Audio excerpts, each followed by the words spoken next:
Welcome to Plat Chat Overwatch, episode 271. I'm here again. Avast is at his computer. AVRL is also at his computer. Jaws is not. Here he goes. Yeah. Screaming across to the room. Unbelievable. Jaws is here as well. I was just playing Valorant, my bad. Yeah, you did just dodge Dude, a I game dodged. because I you didn't dodged a realize game. we had the pod on. Yeah, This great times. freaking Great guy. times. bad. We're here to discuss the qualifiers that took place the past weekend. We're live on a Monday, so fresh off the press. That's not how you say it. Anyway, before we get into today's episode, let's get to the members question. I don't have a member asking a question today because I forgot to put out the post. But we got a question from CRW22636 that I thought was kind of curious. I thought we could do this quick before we get into the topics. Could throw it up on the screen. CRW asks, ranking of all MVPs from a dominance standpoint. OWCS, you can choose your MVP. I think we'll just select an MVP of the year. And where they would place. Or champions rating of dominance. Love the content. So I think we'll just rank the MVPs. Let's just rank the MVPs each year from Overwatch League on. I have something to follow up on this post real quick. I was going to bring this up anyway. Who did this on stream? Shu did his own like best players according to each role. I just wanted to kind of add this in here as well. I'm curious how close. I know, but I'm curious how close this would be to what we have because there's a lot of MVPs in there. I'm just saying. But yeah, actually, it's not that related. Okay, my bad. You can just press translate. It's not that related. My bad. Is that Winston Fearless, Tracer Prophet, Widow Ans, Genji Haksal, Juno Chio, Brigitte Skewed, Baptiste Violet, Lifeweaver Rija Hong, and Anna, me. Sachu. He wasn't MVP. He also had more. But like this is because I remember he specifically put Reinhardt for super. But also I find it funny that Hoxel is still after all this time getting like best Genji votes. That's nostalgia posting, kind of, no? I mean, I know. I'm just saying, like, it's kind of crazy that people are still. I mean, because you can't tell in its era that makes sense. He's not saying this era. He's still saying his all time. This is all time. So what are the Overwatch League MVPs? Well, there's got to be a list. Jonax, Sinatra, Fleda, and then what was 2021? Oh my god, I washed. You're muted, Avril. You're muted, Avril. Leave! I was muted while I was screaming leave. Leave. That's right. It was leave. Right. Proper in 2022, and someone in 2023. There you go. So real quick, on that list that Shu had, it's just funny that he put Lifeweaver down. Rija I was like, bro, you should play Lifeweaver for like 10 minutes. But he forced Falcons. He forced Falcons to ban it though. Falcons fucking banned Lifeweaver. Like Rija Hong, Admiral, or Rack Attack. How many my boy Rack Attack missed out on greatest Lifeweaver of all time. So are we doing this by era though? Like, well, the most dominant in their season. Yeah, in their season. Okay, that makes sense. Because if we're doing it like, would they stack up today? Because the proper wins, right? No, that's stupid. That would be dog shit, bro. Dude, that proper wins for having the most dominant season, right? Just like, we can't respect the 2018 players because they be washed in 2025. Like, shit, idiot. They were still great in 2018.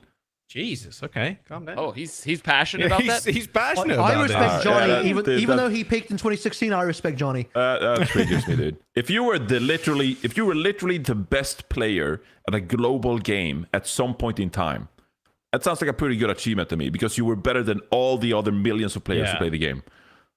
So why can't we really respect that player? Okay, to start us off, surely Jonak is number one. For like how much he was gapping everybody. I kind of think so, actually. Like it was stupid. Surely.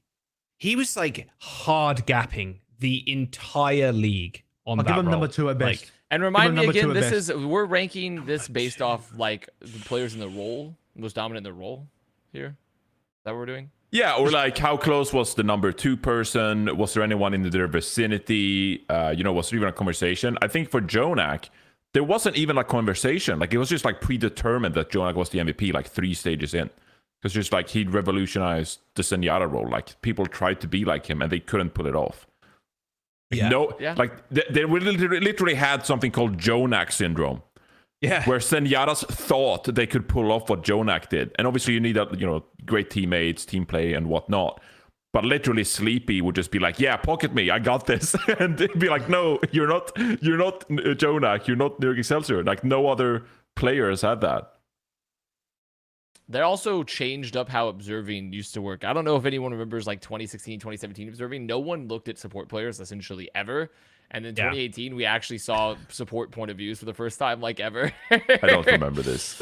Dude, it was great. Well, I remember observing in 2018. I remember it because like back in the day, like those matches, like essentially 2016 to 2017, the only people that ever got obs time for the most part was tanks or DPS for the most part. And then like 2018, Jonak started doing shit, and everyone's like, wait a minute, what if we just like looked at the supports because Jonak is like, and then it kind of like, and then everyone got like really good. Obviously, all the supports also started leveling up post Jonak as well to a degree. Like he kind of like pushed the game forward a lot, and everyone was already getting better anyways. But like, it literally changed, in my opinion, how observing was done in Overwatch. Jonak changed the way observing was done. Still only for flex supports. So main supports, unlucky for you. No one wants to see main you. supports, no one gave a shit unless they Ajax still. I said this on air. Like Lifeweaver really brought more main support respect. Because everyone's like, oh, look at the Lifeweaver. Oh, whoa. I mean, not really, because like crazy. half the people that play Lifeweaver are fucking flex supports. Like, it's not even really, it's not really. The a main Lifeweaver support. POV wasn't even interesting. What are you seeing Like, them respect. doing? Oh, they're throwing thorns out. What are we doing? I mean, Yeah, sometimes the sometimes the Lifeweaver POV Lifeweaver, is no, dog. sometimes the most interesting part is the grips can be kind of fun, and the pedals when they're like rise up into the air, and everyone's like, "Oh shit!" They're like shooting at them, like that's kind of fun. But no, for the most part, it's boring as shit to watch them play too. But I mean, like at least it can be somewhat interesting. I think the most fun part is them playing keep away, where they're just up on the pedal and everyone's looking at them, and they're just like, it's like all the dogs like leaping up, where they're like, please, no, come back, and they're just doing that like like the whole time. Dog All with right. ball stuck in the tree. We got a little sidetracked here. So are we going to chat about Jonak number one? Yeah. Enough, Okay. no. It's Enough Jonak. He's Jonak gonna talk. say proper. He's gonna say leave. Sorry. He's gonna say leave. It's time to put Proper at number one where he deserves, because this guy had the most insane rookie year. Oh, Was that the most please. insane year in general in 2022? Where like, first of all, we had like a giant wave of like veterans leaving, and the new people coming in, and then not only were the rookies like kind of pounding, but then Proper was just like the best of them all, and putting Shock into this insane position where on essentially like a full rookie team outside of Violet, they just came through out of nowhere, started beating everybody. And then really you look at the fact that Shock make it to the finals in 2022, and they get close to beating Dallas Fuel, probably one of the most stacked teams that we've had over the last 2021 and 2022. So that 2-year period of Dallas Fuel, how many veterans they have, how easy it is to predict that this Dallas Fuel team probably is going to be one of the best and probably will win. To have like an almost full rookie squad with Proper, almost beating this team in the grand finals, going to 7 maps, having, you know, when you look at the rest of the Shock squad and you realize it's Collusion, Mikey on Winston versus Fearless, the best Winston at the time and all time, and how close they get to winning, and just how good this guy was that year to basically receive every single award. You had like some other players that were good in the MVP category, obviously, but then they just didn't quite have some of the same level of performances, especially towards the end of the year, versus the consistency of like where Shock and Proper were able to deliver throughout the entire year. And I just don't think we'd seen someone play at that level of like consistency and peak in 2022. And even since then, I don't think we've seen a player just outright dominate an entire league, not even just one region, the entire league for the entirety of the year, where, in my opinion at least, and I think a lot of people, many are saying that he was the absolute best player that year by far, like no competition. A lot of players were, yeah, sure. players People were were saying he's the players best and player to ever coaches. live. At that point. And they'd be right in saying that. They'd be correct as well in saying that. So Dude, I just think I think everybody just turbo glazes Proper too hard. I don't know. Maybe I've reached the hill. I'm like, okay, maybe we're glazing him too much. you're not but being then- objective. Okay, this conversation you're being this- anti. That's the problem. This conversation was, I think, relevant like 2 years ago, and now Proper, I think, is very properly rated. There's only one guy left that's like, if it were possible, I would give my life for Proper in the war for Overwatch, and it's AVRL. Okay, like That's there's not one true. like That's not true. that's not not true. true. You just spent 10 minutes. You just spent 10 minutes. Dude, come on. That's not true. No, I'll explain. It's because it's because I don't agree that Jonak was the best of the MVPs. I think it was proper, but that doesn't mean that means If I'm you're fundamentally changing the That means game- I'm correctly rating him. I'm correctly rating him is the difference. But also, but once all again, of us those are are two wrong and you're different. right. But no, but there's also two. What are we? I mean, is this so I guess was it coming is down the to a question vote? Or about just the coming down best? to a vote? Then just send the Is vote it the right now. best We'll of the move on. MVPs or the most impactful of the MVPs? These are two separate things. I think he was also the most ten- impactful MVPs. Well, I because also but think that. Jonak literally redefined the game. Proper didn't change the game. Yeah. Proper was like, dude, imagine if a DPS killed a lot of people. Holy fuck! Okay, that's unfair. That's Like unfair. I know, Come on, man. I know it's wait, wait, unfair. so but- wait, the criteria fuck. is, so the criteria is you have to change the role you'll play. That's the criteria. That's like stupid criteria. I don't. No, that's not the I'm sorry. criteria. Proper It's could be not the second best because he didn't criteria, change the but role. He could be the it's a second best because he didn't factor. change the role. That's why he could be the So second you have best. to change the role. So you have to change the role to win this. No, Well, he's not please- saying No, that. you don't have to, but I think since no one else did, why would he win? I Other also than don't know Jonak. how he changed the role. What he fragged out on the flex support that frags out. Oh, okay. Is that changing the role? Yes, Like, no what one are we else did talking that before. no one could else was mimic doing it to like that degree. him. So no one okay, else was doing it like him before. You're getting about? you guys are getting way too no heated. one wall rided on Lucio So- until someone did it. all right, What are we talking so- about? Everyone played And he around changed the Lucio role. only. He changed the role. Stupid. Like DPS oh, Stanky what? He should be used- MVP. He used the, He he changed used the the mechanics role. of the character he's meant to do. He used the right click and did this when he was supposed to do it. Wow, he changed the role. What are we talking about? The first Lucio. who Okay, wall so rided all changed the inventors, role? all inventors should get no credit for Midseason. Oh, he just figured out electrons actually are negative particles. Oh, we don't care anymore about scientific discovery. What happened? The Every first- big the breakthrough first- is the someone first- did it for the first time. The first Genji who deflected changed role. Let's give that guy the MVP. What are we talking about? This is ridiculous. Well, he didn't play in the Overwatch League, to be fair. It didn't exist at that time. If he played in the Overwatch League, I think we should. I think or it's maybe just we a could go find him. redefinition. I think it's just a contributing factor. To But also, I'm found going to it. say, if we want to put Proper first, I'm not going to be like mad. I simply think there's a very real argument for Jonak and Proper simply because Jonak redefined Well, that's the a role. good number two. He's Proper a good number perfected. two in this conversation, is what I think. And also, My if we're solid getting number really two. serious, we should probably put Twilight number one. If we're being really serious. I found a Reddit thread. We can pull this one up. And it's the reveal thread of the Overwatch League 2022 MVP nominees. And because I just wanted a reminder, like, what did the community think when they saw the nominees? And first of all, people kind of like hated that we glazed Proper way too much on the broadcast. I do remember that. Yeah. Yes. Second of all, Yep. people are like, why is Hadi here? Why is Kai here? And why is not Lee Jag on here? But I think the second point, they're just scrolling through this thread. A lot of people are just like, oh, Hanbin. They just glazed Hanbin, Giga glazed Hanbin. There was Godbin. some profit, a couple profit Wait, mentions as scroll well. back up for a second. I want you to scroll back up for a second. Just what a comment that did not age well. Hadi and Kai over Vinda. That's how questionable. What a comment that just in future, looking at the future, holy, that's a funny one. So, the only reason I brought this up is just like, this is not even my take, but I think it's a reflection of how people felt at the time, like who were some of the standout go-tos or anyway. And I think, to me personally, that was the difference in 2018, because I don't think there was any real debate about who the 2018 MVP was. Also, Yeah, that's fair. I will say, in 2018, the broadcast, I think, hit narratives way harder because of the production. Like, we go into story meetings and just like, we gotta talk about Jonak, face of the league, he's awesome, he's star player, look at this guy, he's highlight reels like all the time. Whereas in 2022, I think the production aspect was way more neutral, and the viewers kind of just like consumed the matches with the commentators doing their thing and the analysts doing their thing. It was less like, the story of Proper in 2022 was less like artificial. Whereas in 2018, the broadcast did put out, like, reinforce the idea that Jonak was the greatest player in the league and the face of the league. And I think maybe that, helped, people reinforce that idea that he was the greatest So you're player. saying He was that by you're far saying the that the best player. overlords decided that Jonak would be MVP for 2018. Don't get it twisted. 2018, 2019, we had so many, like, people who just like, what are like the stories? What are the faces of the league? Like, who do we promote? And it was always like, how do we promote the biggest stars? Who are the 5 players that we can promote as the face of the league?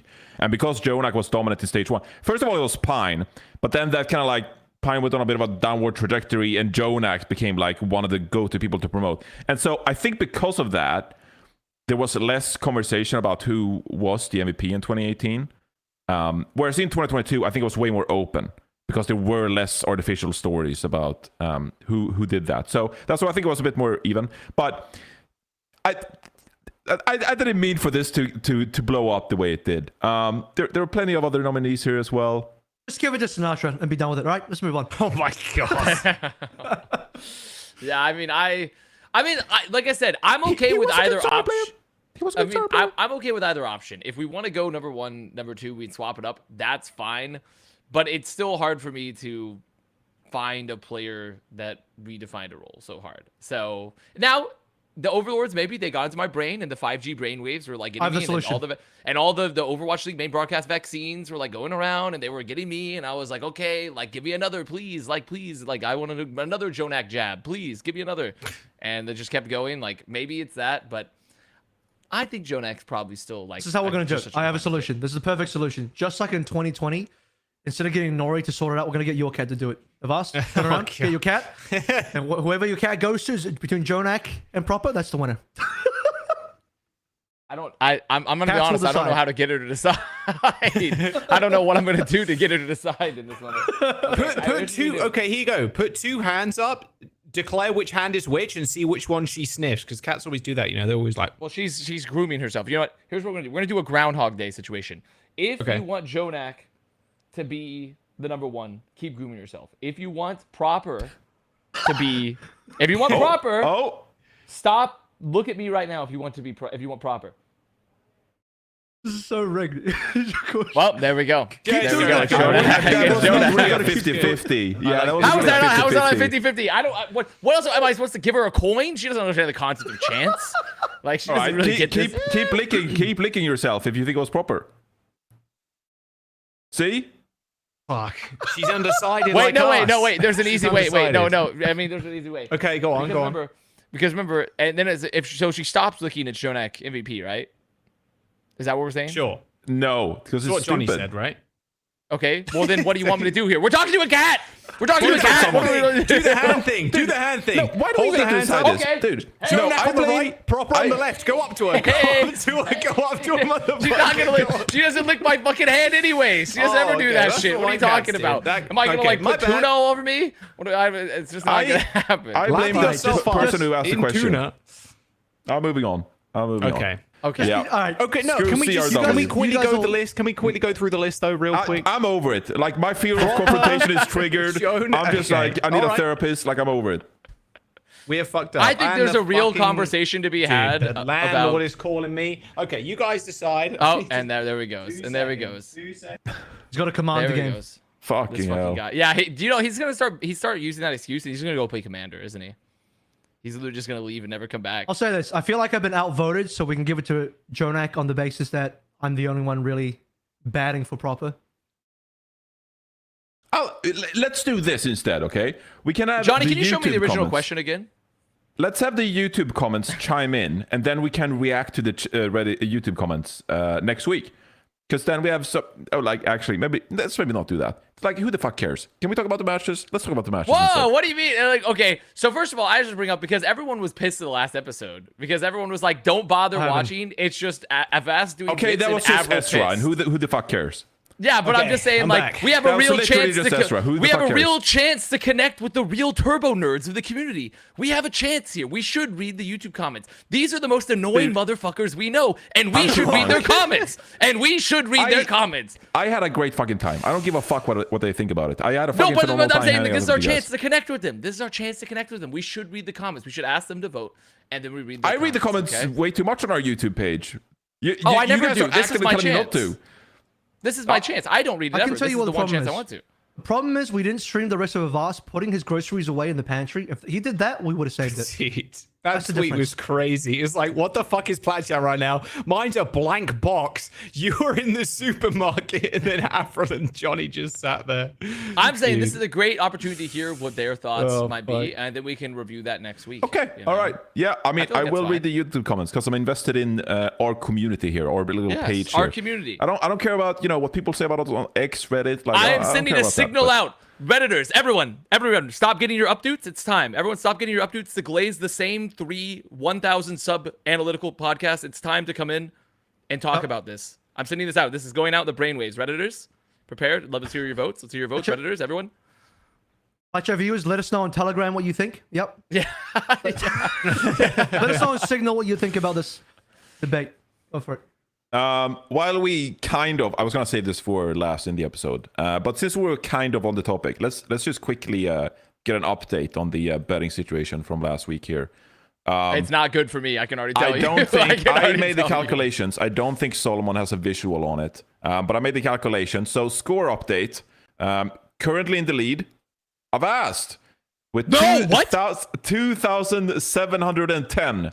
How is that possible? And you have 400 outstanding on Virtus Pro. What? Wait, what happened? The problem is you only have 400 coming your way if VP qualifies. So all your things are determined. All right, you already have essentially like locked in the amount of cash. Okay, you have no upward trajectory. I see. Okay. In second place, me actually. I lost 300 on Zeta and Falcons. I still have 100 outstanding on Space Station, and I still have 1,000 outstanding on Virtus Pro as well. I have 2,700. In third, Jaws, you have 2,660, but you have 560 outstanding on Nightmare, and you have 1,600 outstanding on Virtus Pro. So basically, if Nightmare doesn't qualify, you're screwed. No, that'd be. Oh shit. Yeah, basically. Yeah, which also they did not look good versus. They did not look good. So we're essentially even on Virtus Pro. Me, Joss, and AVRL.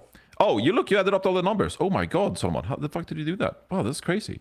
So good. Yeah, you can make big gigabank here, Joss. If Nightmare and Virtus Pro qualifies, Joss, you win. If SSG qualify, which they would if Nightmare lost, and VP qualify, then I win. I've asked you have no way of winning.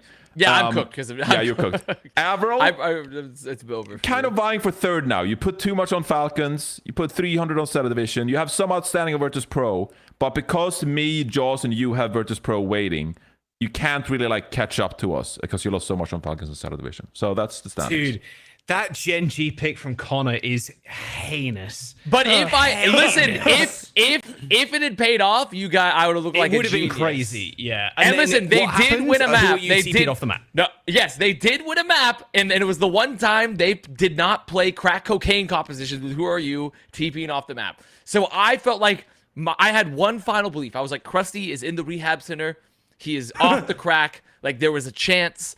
And then I should have known no one ever changes. No one can ever change. There is no redemption.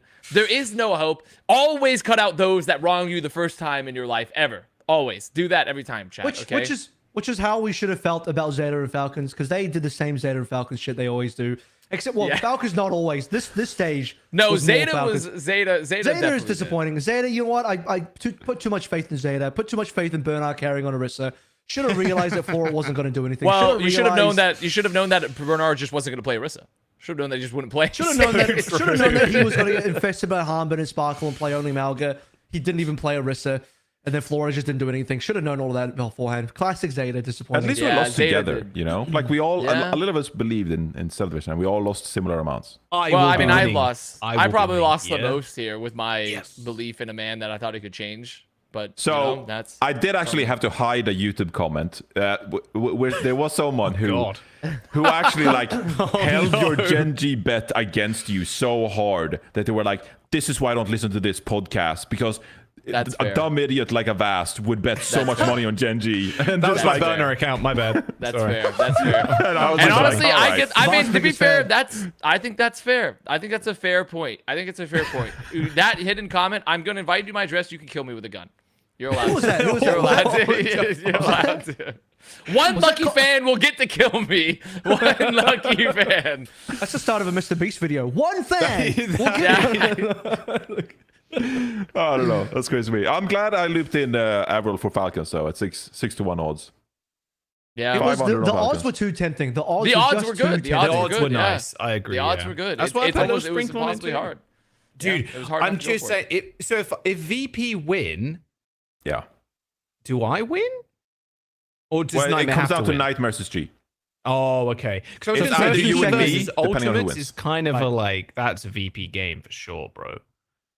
Yeah, if VP Also- loses, actually, I wonder if that changes anything. Real I don't quick, think so. I like that someone went hard on Connor for the Gen G pick and not the Sakura one. Yeah, I know. I think it's just because I put very small bet on that. I said it was a value bet. Well, Gingy, I was like, there was a chance. Extra I mean, to be cash fair, as well. I put the extra Yeah. cash. If I put my extra cash off of Gingy to somewhere else, I was like, well, maybe. But the thing is, at that point, I was like pot committed. So I was like, you know, I was just hoping. I was just hoping. I was essentially just like, Gingy will pull through this one time. Then I saw who you TP off the map, and they played stupid comps. I was like, okay, Oh I my should have known God. better.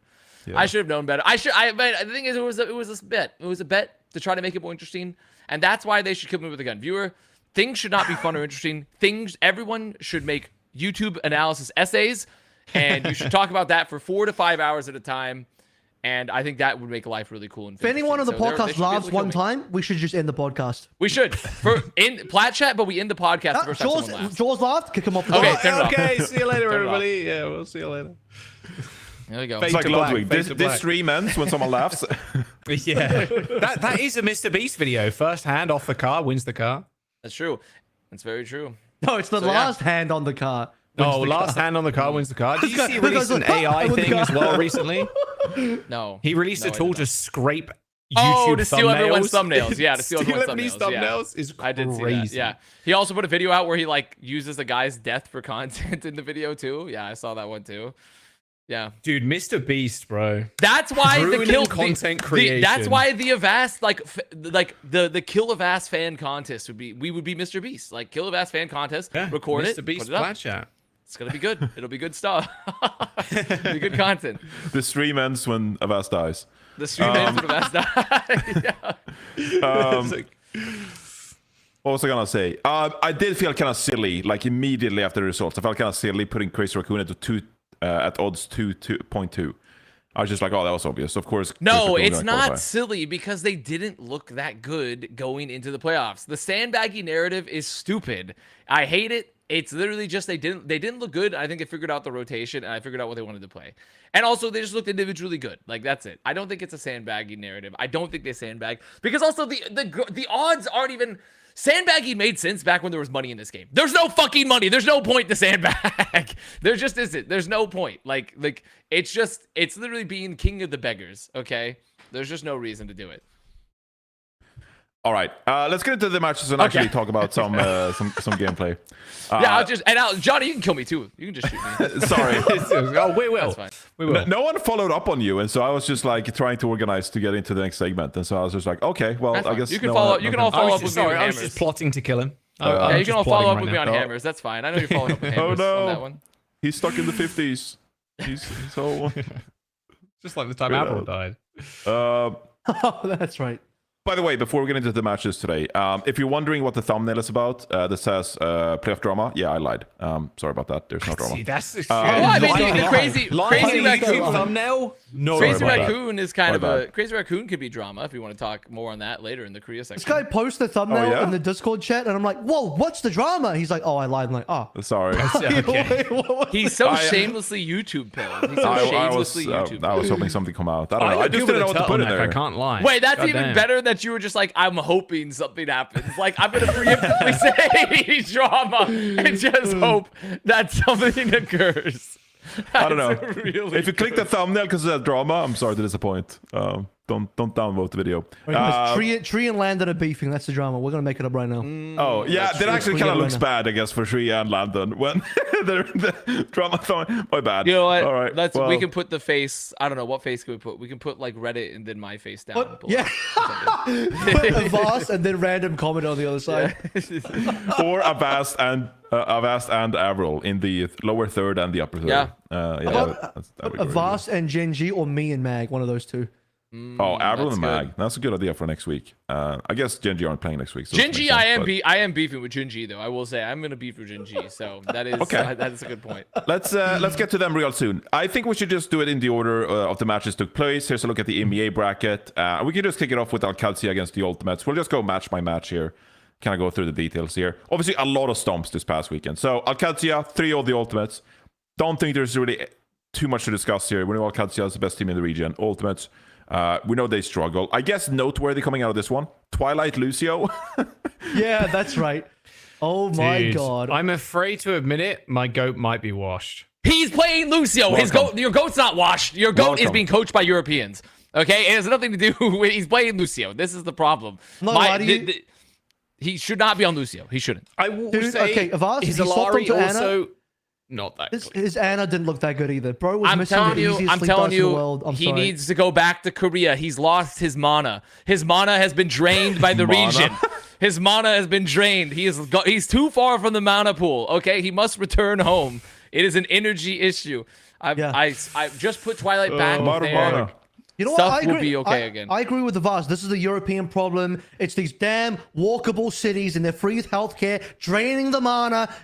We just got to leave. Korea's Europe. got the same It's shit, by the way. all Korea's this- got the same thing. Okay, well, Okay, you're you're just just blaming ruining. Korea. You're just ruining the narrative. You're ruining the joke right now because this is just not.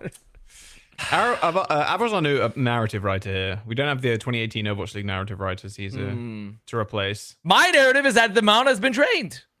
His mana has been drained. There's an energy vampire in the camp. I need to know who it is. Whoever the energy It's like- vampire is. The problem with the Ultimates as well is like you watch every single ban phase for any team that plays Ultimates. They're like, time to fuck with Twilight 17 different ways, bro. I honestly like, it feels how like can my guy even exist? they just go to Gibraltar and just like, let's just hope they don't ban Winston or on at this point. They're just like, Yeah. Like, let's it's pick cra- Gibraltar and then and see what happens. they just go to maps where like you can't play Ana, which is honestly at the moment there's like a decent amount of maps you cannot play that fucking character. Like any kind of push map right now is like very hard to play Ana. You can't really play it on Flashpoint as well, so that's two modes that are kind of fucked. You can't play it on Control, like not that well at least. It's just all kind. It's just 17 different kind of ways. To be of fair, fucked. you can if your bans are good, but I don't think Ultimate's bans have been particularly amazing because it seems like they just have like worse hero pools for this meta than all the other teams in the EMEA. There are some maps, and they've tried to do this where like, they play like Twilight Ana and they put Sky on like a different like support as well, and you can do that. But then we saw in the lower bracket match as well, just like the other teams are just like, okay, well, we're gonna pick New Junk City, like we're gonna go to maps where you can't do that, and so it's kind of limiting in that way. I just think like all of Ultimate Stage 2 has kind of come down to the fact that they decided to go with Sky Twilight, and it turned out to be like really the wrong meta for them to go with Sky Twilight. Like it really hasn't worked in their favor at all. It's like And no I think honestly right meta. it comes down The to that. problem Sorry. is there's no right meta unless you're playing double flex support. So I think this was like the easiest thing to get wrong ever, right? Banking on like, oh, we got two flex supports and we'll just figure it out. It's like, will you? Because right now, as we look through the entire Ultimate stage, hasn't their backline, at least, I don't know, I haven't watched every single Ultimate game, just what I've seen recently at least, it seems like the backline issue in terms of trying to fit them into meta is a huge problem because Twilight Lucio on our screen, but then even in future, like the other Ultimates versus Gen G game, where they won against Gen G, they're still like playing weird backlines. It's just that Gen G are playing much worse. So to me, hindsight 2020 here, but probably would have been better to keep faith in. And I think we said this at the time. Maybe I'm keep just faith- like, keep No, faith we were in. all biased, we all but- said this when it happened. And then is that we were instead like, of getting why would Heesung, they leave? instead of getting Heesung, I don't know, maybe was Hardy available yet? Because we know Hardy got either left okay, or got dropped. the from word on TM, the street so- is that Hardy's washed. You didn't hear it from me, but that's the word on the street. Okay, well, I don't know. Another tank then. Icestorm. But I mean, my but also opinion. okay, but also I mean, it's Icestorm. private info. But Hadi just can't. Didn't he just come off a like? Obviously, they didn't do amazing on Twisted Minds, but he looked like fine. Like he didn't look like. I mean, I'm not. I guess it depends on where you want to rate like Heesung's like overhead of like his potential versus where Hadi was currently at, right? So it's kind of. Okay, but once but again, like- this is all. like- This is all. I think it's kind armchair of pointless GMing to talk at about this Kevster and Heesung because like those two, like they're solid players, but like No, the yeah. backline No, is obviously the problem. No. Yeah. The reason I bring up Heesung is because he took an import slot, which then caused the Sky Twilight problem with Faith getting moved to the coach, right? That was what caused that issue. It's not that Heesung's not a good player. It's that you can't have more than two Koreans. Yeah. That's the problem. Does EMEA not have the? Are there not? I can't remember. Do we not have like grandfather rules? Oh, the for this? residency grandfather like, stuff. Yeah, but Residency you have stuff? to literally have residency though. Like I'm neither going to legal college in residency. Denmark. Any of them have played that long in EMEA, bro. I'm Like, just saying that like Ultimates, if they wanted to, they could have made it happen. They Yeah. could've- Somebody has to They marry- could have given somebody has to Twilight a marry key to the Faith. city. Yeah, that's true. They could have buried Faith. No, it's a legal residency. That's why like GK can have like 5 Europeans on their team and an Australian, because they're like all students in America, so they have a legal residency So status. it counts, yeah. Right.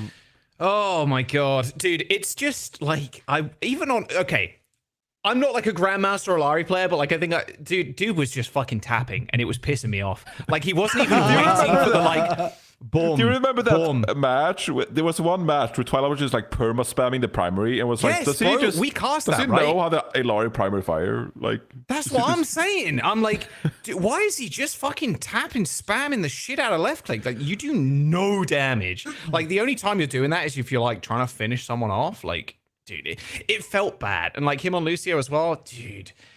Like I said, it's just at this moment in time with this map pool and like how the meta is, every team is just banning Ana on a good Ana map. Then they go to a map where like Ana's not as good, and then they ban like fucking here, bro. They ban fucking Brig. Like, there's just so little things they can like shift to make shit work, and it feels bad. And I don't think he is actually washed. I still think his Ana's like decent, but like he's just so easily target banned. It's just not feeling good. Yeah, at some point it kind of becomes one of those things where you're just like, okay, well this team is like struggling as a team together, like functioning together, that you can't hold it against individuals. Just like, yeah, it's bad circumstance, right. not a good stage, and like you can't criticize the individuals too much. Like this happens for sure. That like you obviously underperform if you're in a setting these that players it's not in favoring you. isolation are good.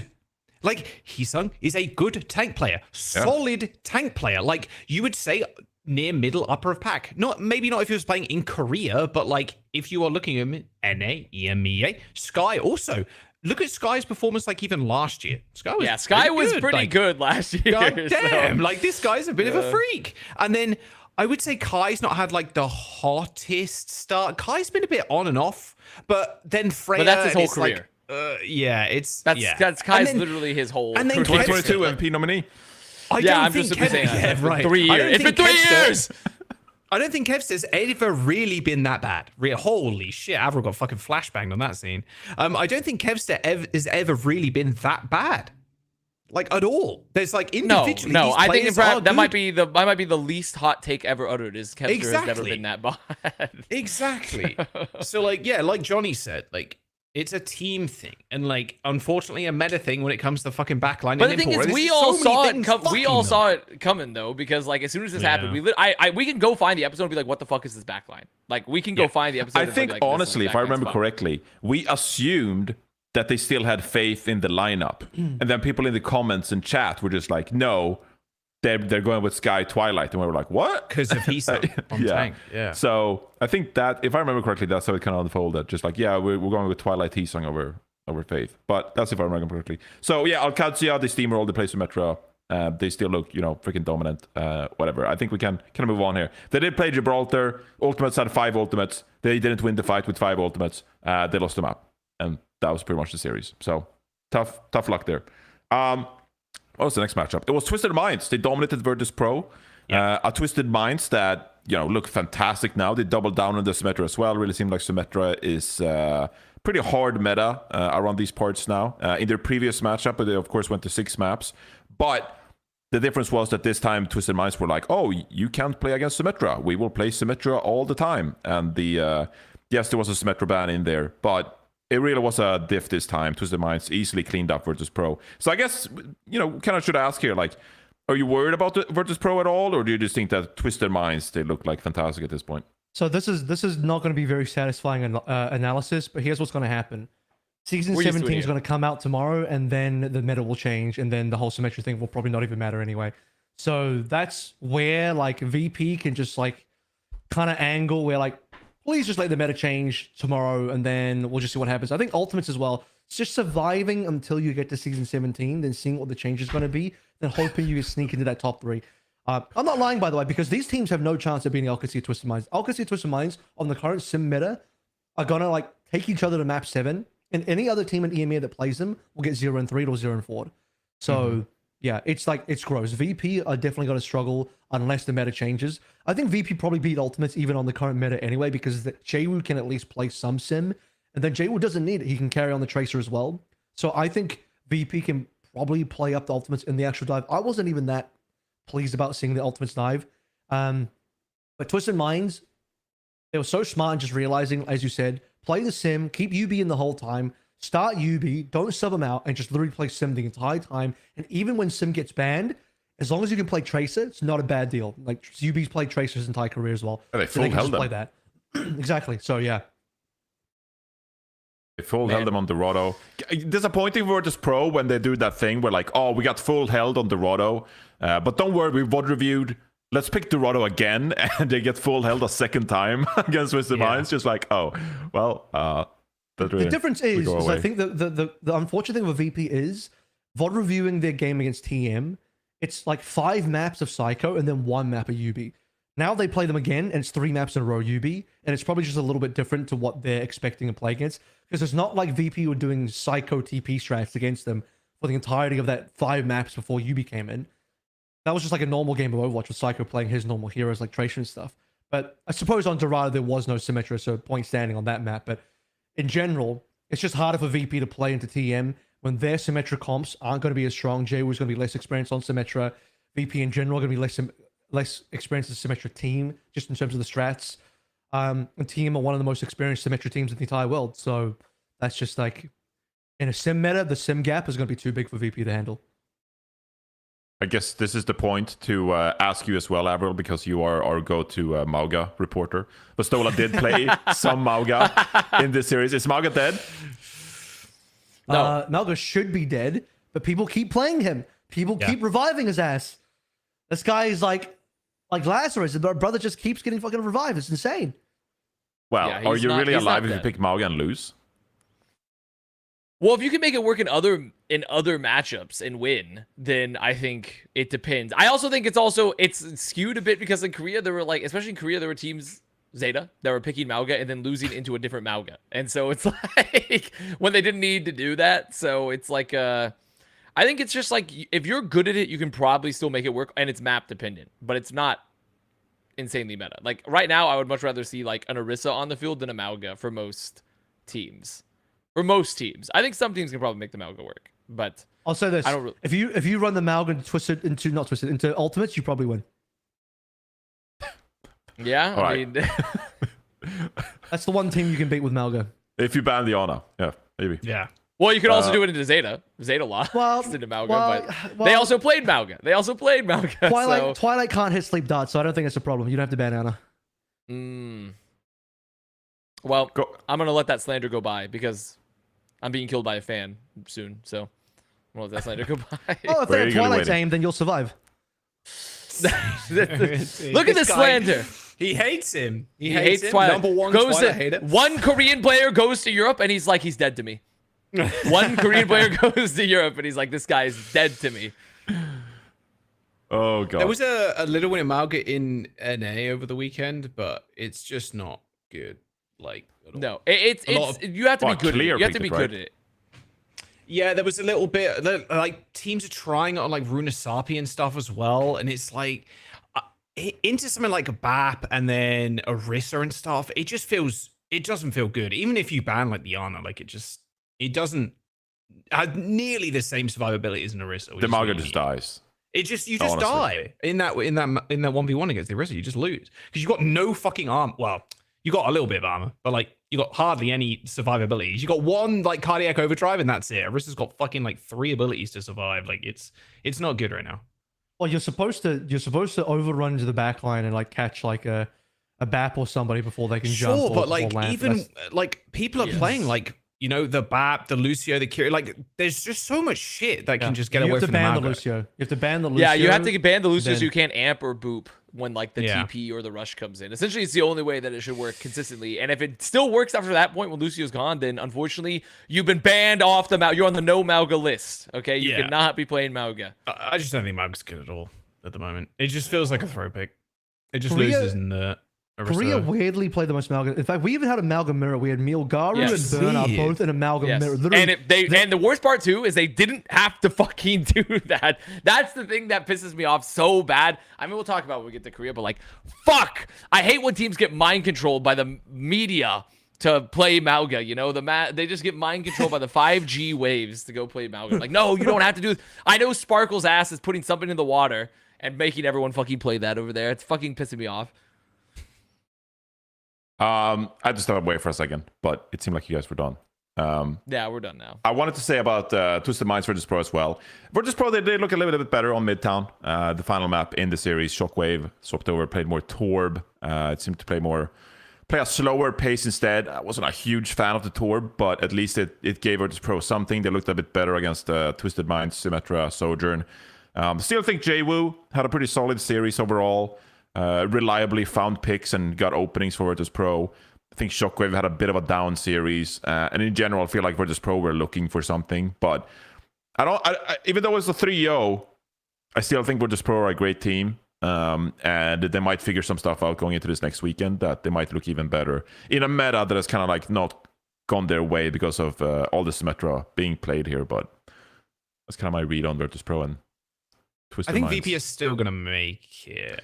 Right. I don't think there's a point where they don't. Right. I still think they're really good. I think they just didn't have an answer for what Twisted Minds were bringing. Yeah, I think TM and Alcad are just sick, man. Right. They're the best teams in the EMEA, like by a large margin. It feels weird too because VP were just so. It's crazy because they were like number one by far. No one touched them. Whatever, who cares? Like, and now it's like Alcad and fucking Twisted Minds. At least the two top teams that are like impossible to win against. Yep. All right. Sorry, Solomon. We're heading to the lower bracket series, and this is where I'll ask AVRL once more. Are you more of a Twilight hater or a Mag hater? Can I just be a combined Gen G hater? Is that possible? Can I just lump Yes, them all together? I'm in the camp. I didn't like him before. Now on, we can't say everything You that was like being them. said You from like the them game. enough to put 450 down. I said that. Because I had one final belief. I was like, surely they get it together. Ultimates, they weren't looking that good. They weren't looking that hot. Gingy, they had the pieces they need to make something happen. And of course, I know I should have known because they were so turbo ass, but I was like, I want to make it fun. I want to have a little belief here. There's no magic in this world. We killed it. We cut out all the forests. The ints are gone. Fairies are dead. We fucking scorched the earth. Microplastics in the ocean. There's no magic left. It's just slow poisoning. Entropy wins. And it's over. Gingy, you finally killed the last bit of childlike wonder left in me. You've done it. You've killed the last bit of childlike wonder. When I watched Who Are You play Sim the entire series and TP off the map, I was like, that's it. There's no point. There's no point. I should watch AI slot videos on Twitter 24/7 now. I shouldn't even watch anything creative. I don't deserve to watch anything creative after seeing like what's been happening with that. Like, you have killed the last bit of hope and wonder within inside of me. So I hope you're happy. I fully get it. Now I understand why Avast wants their fan to kill him, because he's just done. He's done with life. He's done with living. It's just all over. There's no magic left. Yeah, that's the Gen G viewing experience. Dude, it's kind of crazy that he has two like insane the first one wasn't that insane, but the pulse bomb on the ground, the rack attack clip, I'm like, oh god. Now you got the apply clip. There was like multiple clips at this point of Who Are You just flubbing randomly. I'm like, oh no. And the crazy part is, Who Are You is good. So he's actually not bad at Tracer too. Yeah, It's literally just this. It's another mana loss of the nth degree that has occurred here. I want Gingy tried. I want Gingy tried through every international court possible. I want to figure out what the fuck is going on there. Do they have some sort of like Dementor that's in the camp? Are they sucking their souls? I need to know. Sucking the souls out of them. It's Europe, dude. All these Korean players that go to Europe except for JWoo. JWoo, I don't know how he survived, but JWoo is like absolutely pounded in EMEA. Yeah. But then certain, like, you get Twilight and Who Are You go to EMEA and they just get their souls sucked away and like, okay, these guys just. And I can't even blame the European coaching thing because this team was coached by Krusty. Something has happened. I think he his soul got sucked out as well. You think so? You think he was like in North America for too long? Like maybe it was like Joker. He fell into the pit of acid and he came out transformed. Like something. I don't know what it is. I don't know what's happened here, but something is fucking up. Where like I see Who Are You, and the thing is the read on the meta. That's the most fucked up part too. Is that this is like the read on the meta is not crazy because Sim is legitimately good. Yeah. Symmetra is legitimately a good meta pick. This team just can't fucking play it to save their life. And also, Who Are You's not that good at it. Like, and he has good picks, and they were just like, nah, like, and like Mags on Orisa. Like, this makes sense. Like, there are many things that are like Zodial on fucking Cass. Like, this can work. Like, it's just there's a lot of things like meta wise that make sense for this team even. Yeah, this one was so bad. Like, got fucking pulse. They walk out from under pulse and the most telegraphed play ever, and Kev's just like, hello, goodbye, and that's it. I also think Exodial forced a little too much cast. I think where like not in a hard cast meta. The reason, in my opinion, why players are playing cast is to soft counter Orisa just by getting a lot of headshots, or even Hazard, because those are two common heroes. But if you're in a Ram matchup, I'm not convinced is the best choice for Exotic. He just played this entire way through. Mag has just been on. He's been on like a little bit of a mystery heroes kind of vibe. You see every map he'll like go between a bunch of different heroes. Whereas really, could they not just win the Ram mirror? I don't hate the Orisa here. I still think it's good. If you blank out the names on Gen G, that's Mag, by the way. That's just Mag. Always Mag been just mystery likes to heroes. play mystery heroes. But if you blank out all the names on Gen G and you just look at the comp, you're like, that's not a bad comp. It's not a bad comp. Yeah, it's The not. problem is, I don't think they're experienced on the comp, and I don't think they know how to play it. Here's proof that Who Are You doesn't know how to play Symmetra. The reason why he TP'd off the map is because he doesn't know the TP range, and so he TP's too far and he walks off. That's genuinely why. If you play Symmetra, then you would know the range. He doesn't play Symmetra, he doesn't know the range. Okay, a slight benefit of the doubt on the TPing off the map thing. He is at like the platform he's placing on is elevated. So like you actually clicking, like if you've ever played something on an elevated surface in Overwatch, it's like it's really hard to get it perfect, but still, yes. I'm with you. I got cope as well. When you're trying, when you're placing a TP that far away, every tiniest of mouse movement alters the position of the TP so much that this was a stupid ass. There's no excuse for this, by the way. There's no excuse. Dumb as fuck, but I could see how it happened. And also, he's doing it so quick with a tracer in his face that like you see it on the platform and you're like, okay, I'm chill. But yeah, you fucking just. But still, it still points to a lack of experience. Yes, in this, it does. A bit. Like, it does. Like this thing could happen to the best sim player. I think didn't we have this happen in Korea where someone TP'd off the map? That happened before. Was that Sonjin or one of the AGG players? It might have been one of the AGG players. Look at that but TP place. But like the TP isn't a very like it is really fucky. And to be fair, if he's trying to escape, like I get it, but also it's if like he was holding S there, he would not fall off the map, which is the fun. It's just clearly a lot. I think this is a comp that like Gingy was like, we're playing this because it's meta, like it's good, and we need to scrim it. And like obviously, they're just not comfortable. You know, it's like I think it's a very correct read is that they're probably not comfortable playing it. I made a call on the cast when I was casting this, and this is where I was actually complimenting TU as they won anyway. But I was actually saying, you know what? I don't like the Twilight Lucio, and I'm not a fan of what they're doing with their backline, just forcing double flex spot. But I will say this for TU, at least they're playing to their comforts and they're playing to the win condition, because they know all they have to do is survive long enough for Season 17 to hit and pray that the meta changes in their favor. So yes, play to your comfort. Play what you are good at instead of forcing the meta that you are not good at, because we've seen them try and force the meta and put your guy on Lucio, and it's just ass, and you don't want that anymore. Gen G are doing the opposite. Instead of playing what you're good at, they're playing what they're not good at. They're trying to force the meta when they don't know how to play the meta, and they lose to a team that is playing double flex support like the whole time nearly. And Ultimates, by the way, it's funny because the one map that Gen G won is the one map where Who Are You had the Symmetra ban. They had to play Tracer. And they 3-0'd New Junk City. That was the one map they didn't play Sim, and they dominated. They 3-0'd New Junk City. It wasn't even like a close game. It was domination. I wrote down in my notes when I was watching the series. Gen G versus the Ultimates. Who Are You can't think for himself. Just perma on Symmetra.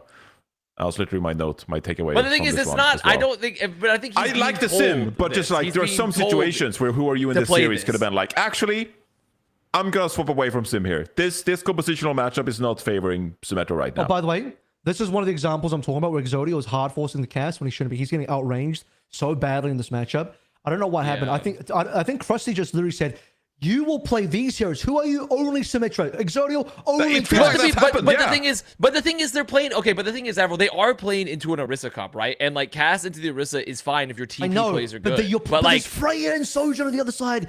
Look at him. He just dives the camps twice in a row. I mean, I think essentially when we look at Gen G, this team, the problem, I think they're like, we respect our coaching staff's decision, so we will play this. But in return, they like now they're locked into the endless march. Like they are dodos marching over the cliff. But here's the irony. Who Are You and Exodio can only play the one tricks. Mag, play whatever you want. Krusty's like, Mag, yeah, do whatever you like. What do you mean by that? What do you mean by that? It was frustrating. I think we said Mag enough play about like Gen 5 G. different heroes in one mat. You know, this guy just plays whatever he likes.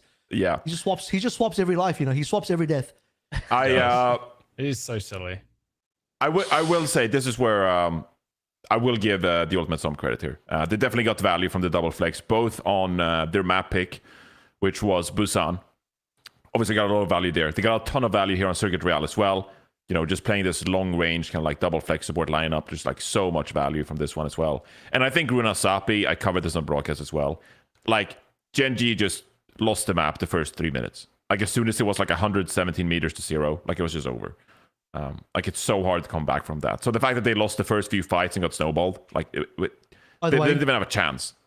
You'll know how badly I want to just call it when I saw the distance of Rudisapi. I'm like, yeah, I know there's like 7 minutes left on the game, but I'm pretty sure it's over, guys. Like this is done. No, Oh, it was man, it was dude. terrible. Yeah, it was not great. Can't wait to see them in the LCQ. I don't think they. I mean, they might be, but you know, We'll I see. don't. Look at this guy. He's still got hope in Gen.G. He's still got hope. No, I have no. It's more so I hope that they might go to the LCQ. I don't hope they're winning the Right, LCQ. I appreciate Gen.G for what they bring us. You know, like they bring us something that no other team doesn't. There needs to be a team. The simple reality of the matter that no one wants to accept is that for esports Play in that sleep general, down again. don't look at that screen. Don't ignore that one. For esports to be good across the board, for esports to be good, there needs to be at least 1 to 2 teams that are utter dumpster fire, so we can enjoy watching them play for how bad they are. Exactly. It is a simple fact of the matter. Much as that fact of the matter, there has to be one guy that has to tank it for the team to hope that Gen.G maybe wins. There has to be one guy there that does that too. We're all fulfilling our role in the ecosystem here, which doesn't matter because I have no childlike wonder. I'll be turned to soil and earth and ash, and Gen.G, they've made Molly Wonder go away because I know there's no chance of an afterlife now because I've seen what's happened with Gen.G. So that's it. That's all I got. Thank you, Gen.G. Thank you, Gen.G. Yeah, I think Gen.G as well. I think when you discuss New Junk City as well, Who Are You was obviously on Tracer as well. But it was a way more favorable map for Gen.G as well when they played the Brig Bap and the Ultimate struggle to get value out of their backline on that map. So I think that really showed that Gen.G when they play the Brig Bap, they are comfortable playing that regard. But like the rest of the maps, the Ultimates, they just got so much value from their backline, and there was no one contesting, their double flex and all that good stuff. No value from Who Are You Sim, pretty much there. But Gen.G are out. Moving on to the next one, Team Peps. They took on Virtus Pro as well. And look, they just played pretty default. Again, they just played like the meta kind of composition. I think there were times that Peps did look good in this one against a tough opponent like Virtus Pro. I think kind of what stood out to me in this match was like when Peps, they had positioning, when they had high grounds, and Virtus Pro were forced to play into them. Peps actually played pretty proactively, and they did bring it to Virtus Pro, and they actually took advantage of when they had superior positioning. And they played with aggression. They did struggle with though, especially on control, was just like when they had to come out of spawn and try to get some kind of positioning on the map, Virtus Pro just like ran laps around them. Like Peps just struggled when they had nothing going for them. They just got like giga snowball, got no value whatsoever, and Virtus Pro just like outmaneuvered them pretty much. That was like my big takeaway, I think, from this one in general. I had said this on broadcast, but on Busan, on I think it was downtown with the high ground, Shockwave was on Freya and just dominating the range because like there was no mobility on Peps or no high ground at all. Right. And what was Cookie on? Was Cookie on Cass or? Yeah, I think so. I think I know what you're talking about. Yeah. Yeah. So Cookie and was they on like Cass, tried I to believe. walk down this narrow pathway, and they just could never get out. And so Shockwave just had the freest game in the world, just lobbing down bolts from downtown, and no challenge against him at all. And he was just completely dominating the matchup. And Matt's like, yeah, like Shockwave is unattended right now. He's just winning the game. So Peps just kind of, I don't know, they kind of lack the ability to challenge in some of these maps. I also think Jwoo outplayed Ken a lot in this map as well. When I looked at the stats, Jwoo was like at 1,200 damage ahead of Ken. And it's just like, oh man, Ken's just not doing enough here. Jay was running laps around Team Peps. So just yeah. look at his positioning. It's insane. Peps are like, oh, You we're in the can't middle of the challenge him at map. all. Like we should get value, but they're just getting torn to shreds. Shockwave is just like a turret up on the high ground, dealing infinite damage. You press tab and Shockwave's damage is insane. It's like, all right, it's like no deaths. Like, Yeah, it was a clear gap, but I still think Peps had some decent moments though. Yep. And I think they did, they played the game right, where like when they had ultimates to play off of, or like I said, when they did have positioning, the game looked a lot easier for them. Just like we know how to win these fights. We have a clear game plan, and we're gonna execute, and they did so. But it's like moments like this where it's like, okay, we're gonna walk up here. Okay, here's the window, and then Jaybu swoops in with a pulse bomb, lamps late, and Cookie dies, and you're just like, oh fuck. Well, it's just not working out. We're just a better team here. So I don't think there's too much to say here. I didn't No, it's just- honestly. I'm gonna be honest. I didn't bother watching this one because I didn't really care about this match at all. So That's okay. We complement each other because I haven't watched Korea, so you bring all the knowledge. Wait, you stayed up to watch Ultimates in Gen G, or how did you do no, this? I just saw it at a later date offline, and then right. Right. I had time to watch it later. I was like, I'll watch it later. This one, I was like, I don't give a fuck. I'm not gonna spend time watching this. Like, why would I spend any time watching this one? Is there only one just- French player? Oh, but the team is French. Never mind. Team's French, yeah. Also, there's two, I guess. Yeah, Soon's in there. Soon didn't play. No substitution for Soon. Tread is a highlight on this team, actually, on the Arista meta. He's actually really good on the Arista, but the rest of the team, unfortunately, the quality is not going to be there to face up against VP. Yeah, it's a bit of a skill gap. no So way. Avast was close. It was at least a 3-2. So Peps did show like signs of life in terms of can they compete? Can they do anything in this meta?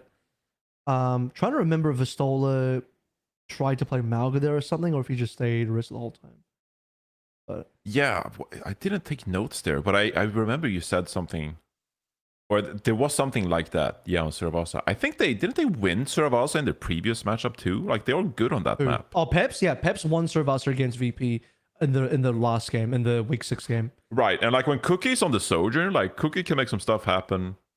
They do want to play like the Juno Brig kind of comp, but like I feel like Virtus Pro is just the better team. I don't have any huge notes from this. I think it was just a clear skill gap for the most part there. Kind of reviewing this bracket going into the last weekend. Obviously, Alcadzia, Twisted Minds, they're qualified already to the Midseason Championship. Ultimates Virtus Pro, can't wait for that one. But if you guys just looking at the bracket here, what are your kind of like predictions? I had Twisted Minds in my bracket going into this tournament, and I feel really good about my Twisted Minds pick here as winning the entire tournament.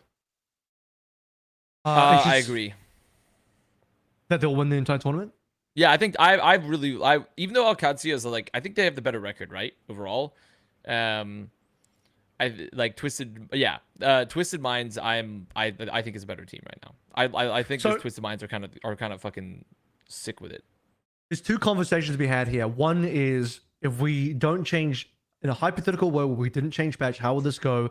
And I actually think Alcadzia win the finals, and the reason is because Twisted Minds still have to move between Psycho and Yubi if they want to change things up, whereas Alcadzia can just achieve what two players can in one play called checkmate. So that just means that they can like play everything without substitutions and with no weakness in hero pool lineup.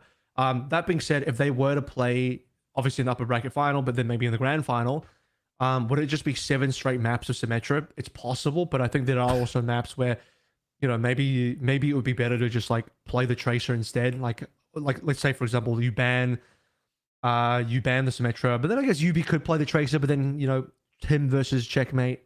We'll see how that one goes. I don't think there's like a guaranteed analysis here. You just between either of these two teams in their comps. The only advantage Katsuya has on paper is just the fact that they have less rotating pieces.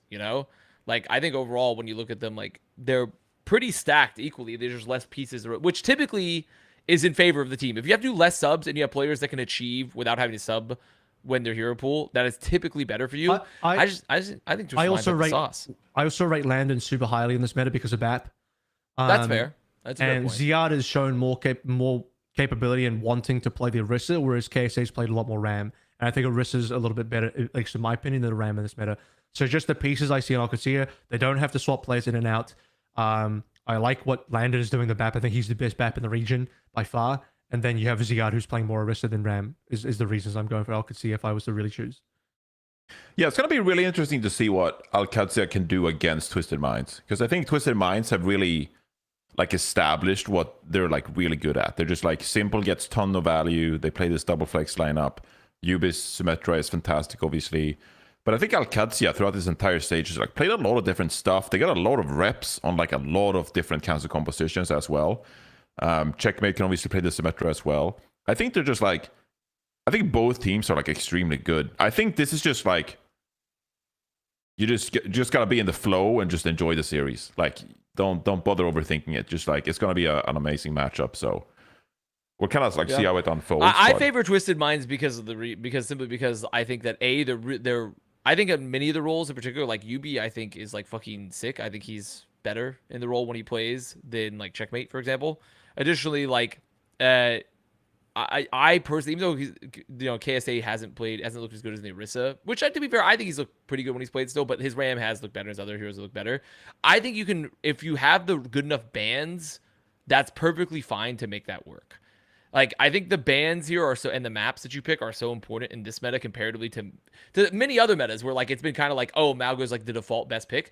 Even though the meta is like, we're seeing Malga get played still, but it's like, you're kind of, it's very much dependent on, like, your bans and the map pick here a bit of, like, what you want to run for your front line. Like, do you want to try it? Because you can get away with playing Orisa, Ram, Malga if you're good at it. You can even still get away with the main tanks.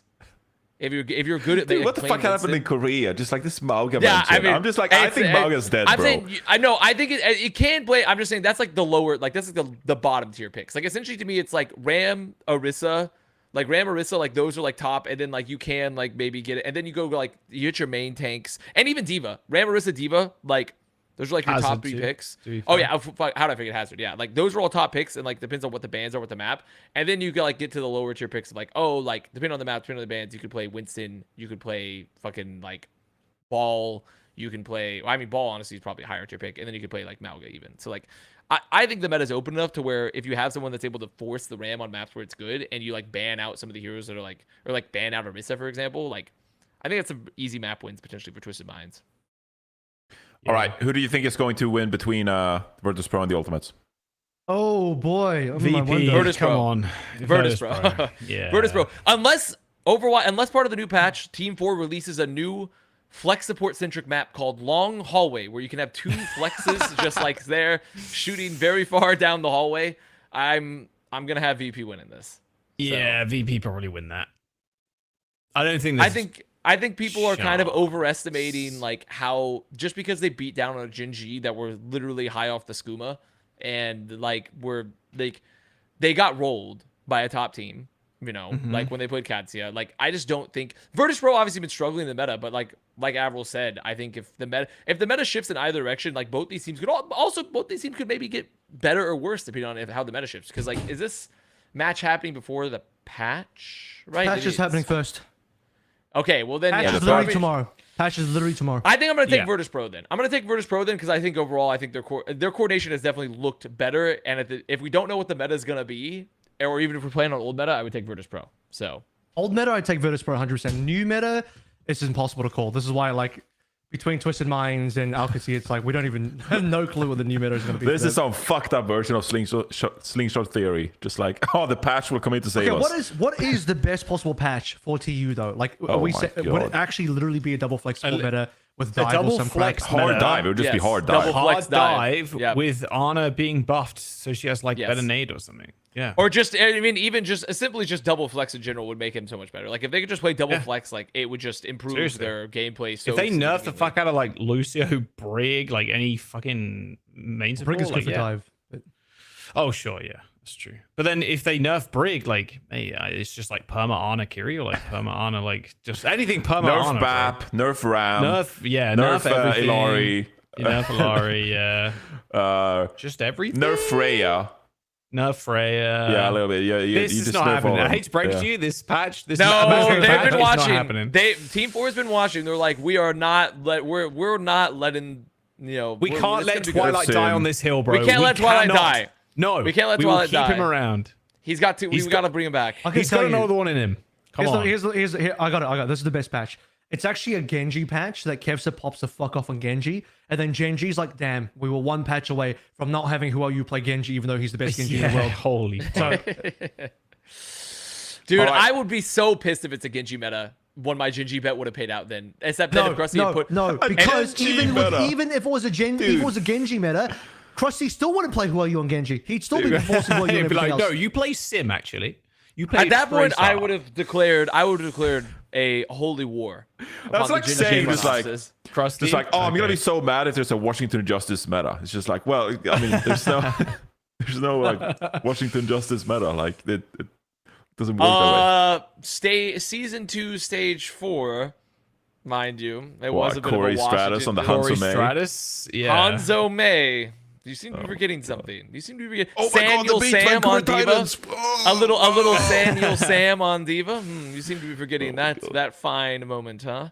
All right, that's the EMEA for you. Solomon, bring up the tweet. Bring up the tweet. Bring up the tweet.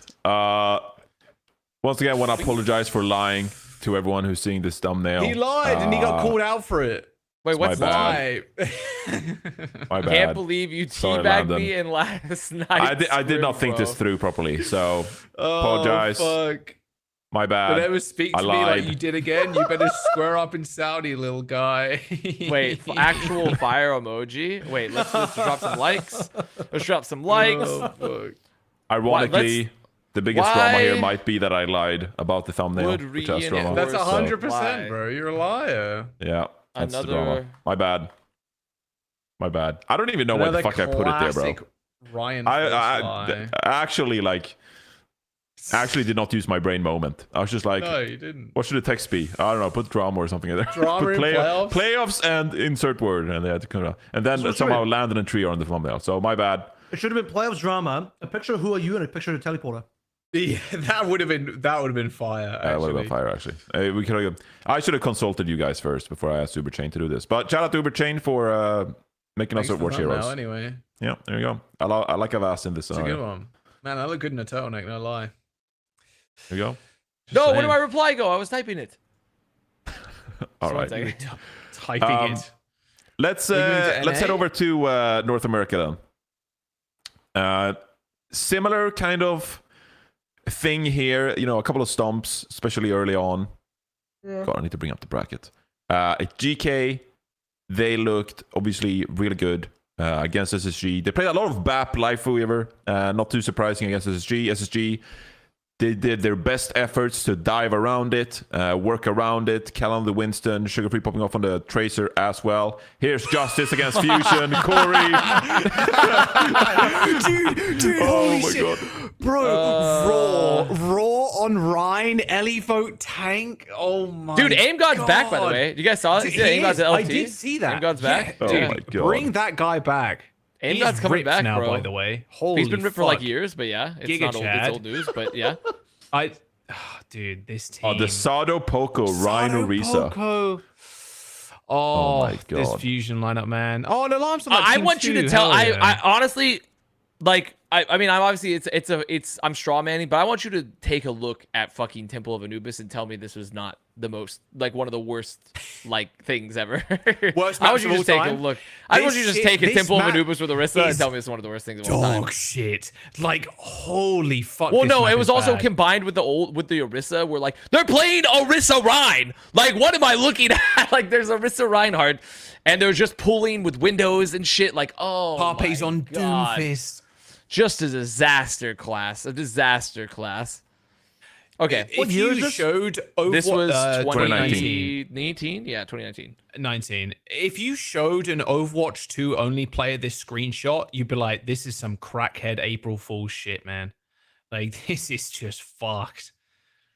It's also, I guess, kind of funny how nostalgia works. We're just like, we didn't know any better in that moment. Just like, oh, this is Yeah. Overwatch. Just like, there's no other way to play Overwatch. There's no, Yeah. Overwatch couldn't possibly be better than it is. And it turns out we look back at that, just like, oh my god, this gameplay is Ariso Ryan. horrendous. Dude, it's crazy too. Did we it was definitely Johnny was in there, definitely. But did anybody else remember we tried 5v5 in Overwatch 1 and everybody was like, holy shit, the map is like so empty. It feels really weird. Yeah, we played a I remember- Seagull custom lobby, didn't we? Yeah, it was like a custom lobby thing. Yeah. And it was like, damn, this would be a really weird game if it was only 5v5. And now I'm like, holy fuck. I look at two tanks on the field and they're giant fucking hitboxes and models running around, Orisa and Ryan running at one person. Like, jeez, man. Yeah. What a crazy empty. time. Empty. And now especially it's on Anubis as well, which is already a pretty Anubis close is a map. very small map too, yeah. Oh my Very god. small. Yeah. Why is he lying? Oh my That's God. a good sad. Sad. That's a good one. Oh That's well. good. I apologize once more. Okay, so About the GK Space Station game, Yeah. like they actually look better. Like Space Station, they actually look better, and they did not look good in their games against GK, Nightmare, Liquid. All of the top 3 teams, they did not look good against them during the regular season. But like they actually look hella improved, and it's nice to see that. Obviously, I think they have a good chance against Nightmare, but I don't know if they win. I still think Nightmare takes it, but it was like a pleasant showing from SSG in the GK game. yeah, I think SG looked like really, really good, even though they best lost they've looked. 3-1. It was honestly the best they looked. Just like you could tell that, just like it was a really good team, even though they lost 3-1. It felt more just like, oh, they can't beat the composition, they can't beat the BAP Lifeweaver, but they gave it a real good go. I think and a they lot got of really that's close. to do with the fact that Seeker was just not the best Freya. And then everybody else had picked up Freya a lot quicker. And because it was such a like hard Freya meta without the nerfs, obviously nerfs came in like a few weeks in, and then people started going back to Soj, Cassidy and stuff. And it was like, holy fuck, like this is it. Like no wonder they look kind of bad against GK and Team Liquid and stuff like that, because the Seeker's Freya is just not as good as like Chronix. And then he's back on the Soj and it's like, holy fuck, this guy can shoot. And then Sugarfree too. Sugarfree looked incredible in the last couple of matches. Obviously, Sakura being definitely a weaker opponent compared to GK, but like, bro, Sugarfree was fucking dominating on Tracer.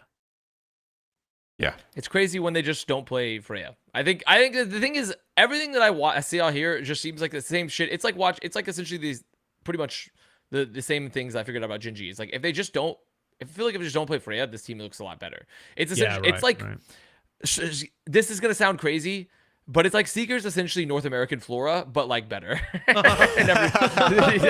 It's like if he just doesn't play. But though, to be fair, Flora's Freya is actually a lot better than Seeker's. I'm gonna be honest, but like I do think that like it's just one of those situations where he just hasn't felt comfortable with the hero, and it's just kind of that simple because Freya's been so meta defining. Freya has been like such a ridiculously meta defining hero because of how insanely busted her kit is. So it's just how it is sometimes. But this team should be better. They should be better than they are, and they look pretty good there. So I think hopes for Space Station are actually looking pretty good in playoffs, because I've heard good things about Kellen's Arista behind the scenes, and that I don't know, SG are actually pretty good right now, secretly behind the scenes, and they might have a pretty good shot at. Sucks because they're now one lifeline away from just getting eliminated. Like they're against Nightmare, who struggled though, to be honest. Well, so it's like it's they a good struggled time. against Extinction. Like are the only team, bro. Like what the fuck is that? It was funny actually. Flat We'll get came to into that my match. Okay, sure. So, All right. so that's why I'm saying, like, I think Space Station got a good like run up ahead to maybe make this top 3, so that they don't miss out on a major event as a partnered org, Yeah. because they might be hitting the swing at the right time. Although that being said, who knows what tomorrow's patch is going to be? But yeah, Space Station also there's no look way like, of knowing. Space Station also look like they should have enough flexibility in the roster. If it is like a not Freya patch, it would be so good for Seeker and Sugarfree. Surely they don't nerf Sojourn. I just don't see them nerfing Sojourn in any particular way. Like, there's surely not. Maybe Clueless, but I'm over predicting patches. I've just learned that like you should never predict patches, because there'll be some change in there. We're just like, oh, they changed this hero that like barely sees pick rate, but it's just like a weird change. Just like, oh, okay, this kind of changed the game.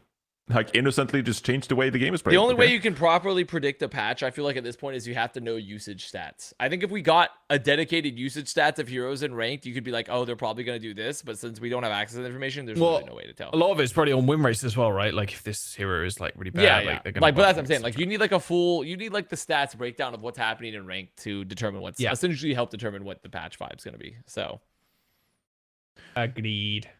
Yeah, I think it's really impressive that SSG, they can play dive to such a great level. But they also, I think, they've looked fantastic, like you said, AVRL, when Kellen's been playing the Orisa.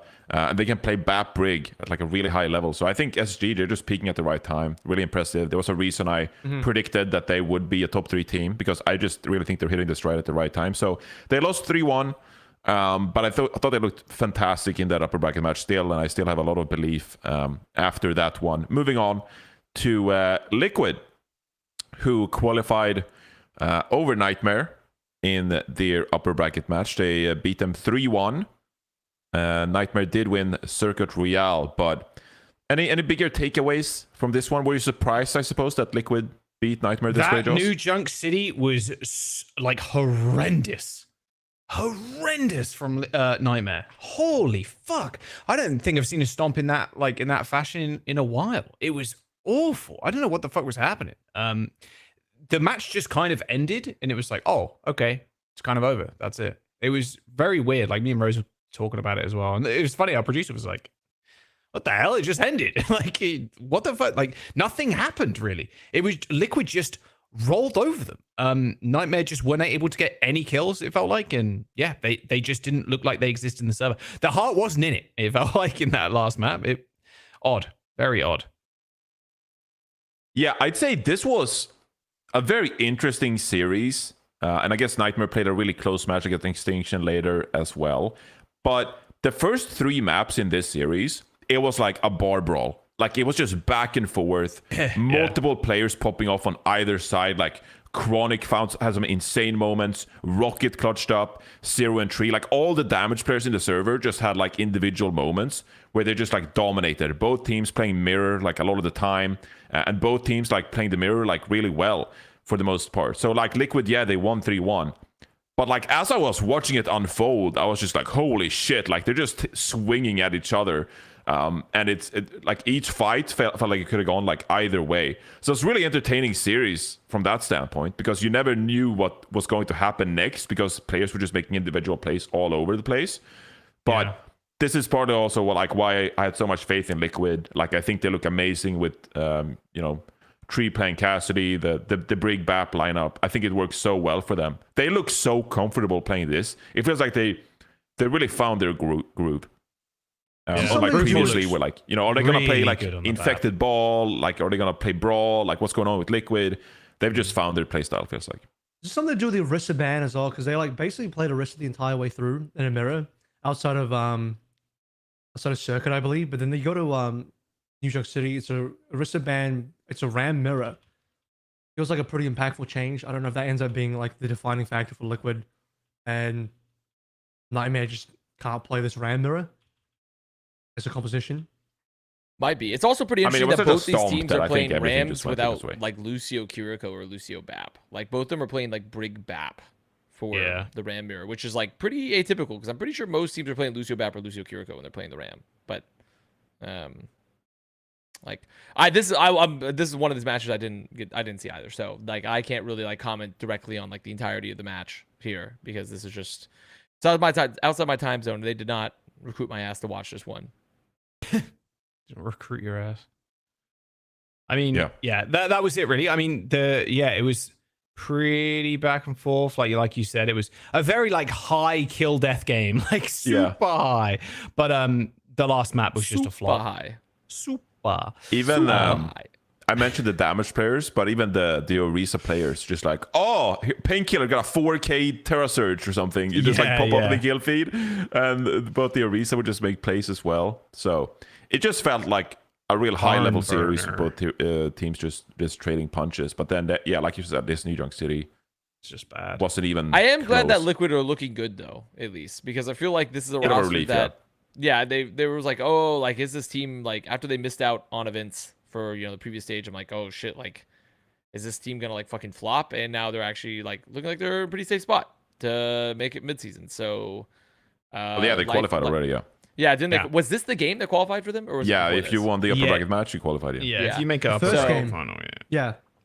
So they're chilling. They're being chilling then. So that's good. I'm excited to see Liquid at an international event, because it just like, I feel like this team they have it in the tank to compete for sure with the EMEA teams, and we'll see with what happens with the Korean teams and stuff like that. And but I'm just glad they made it finally, because it's a fun team.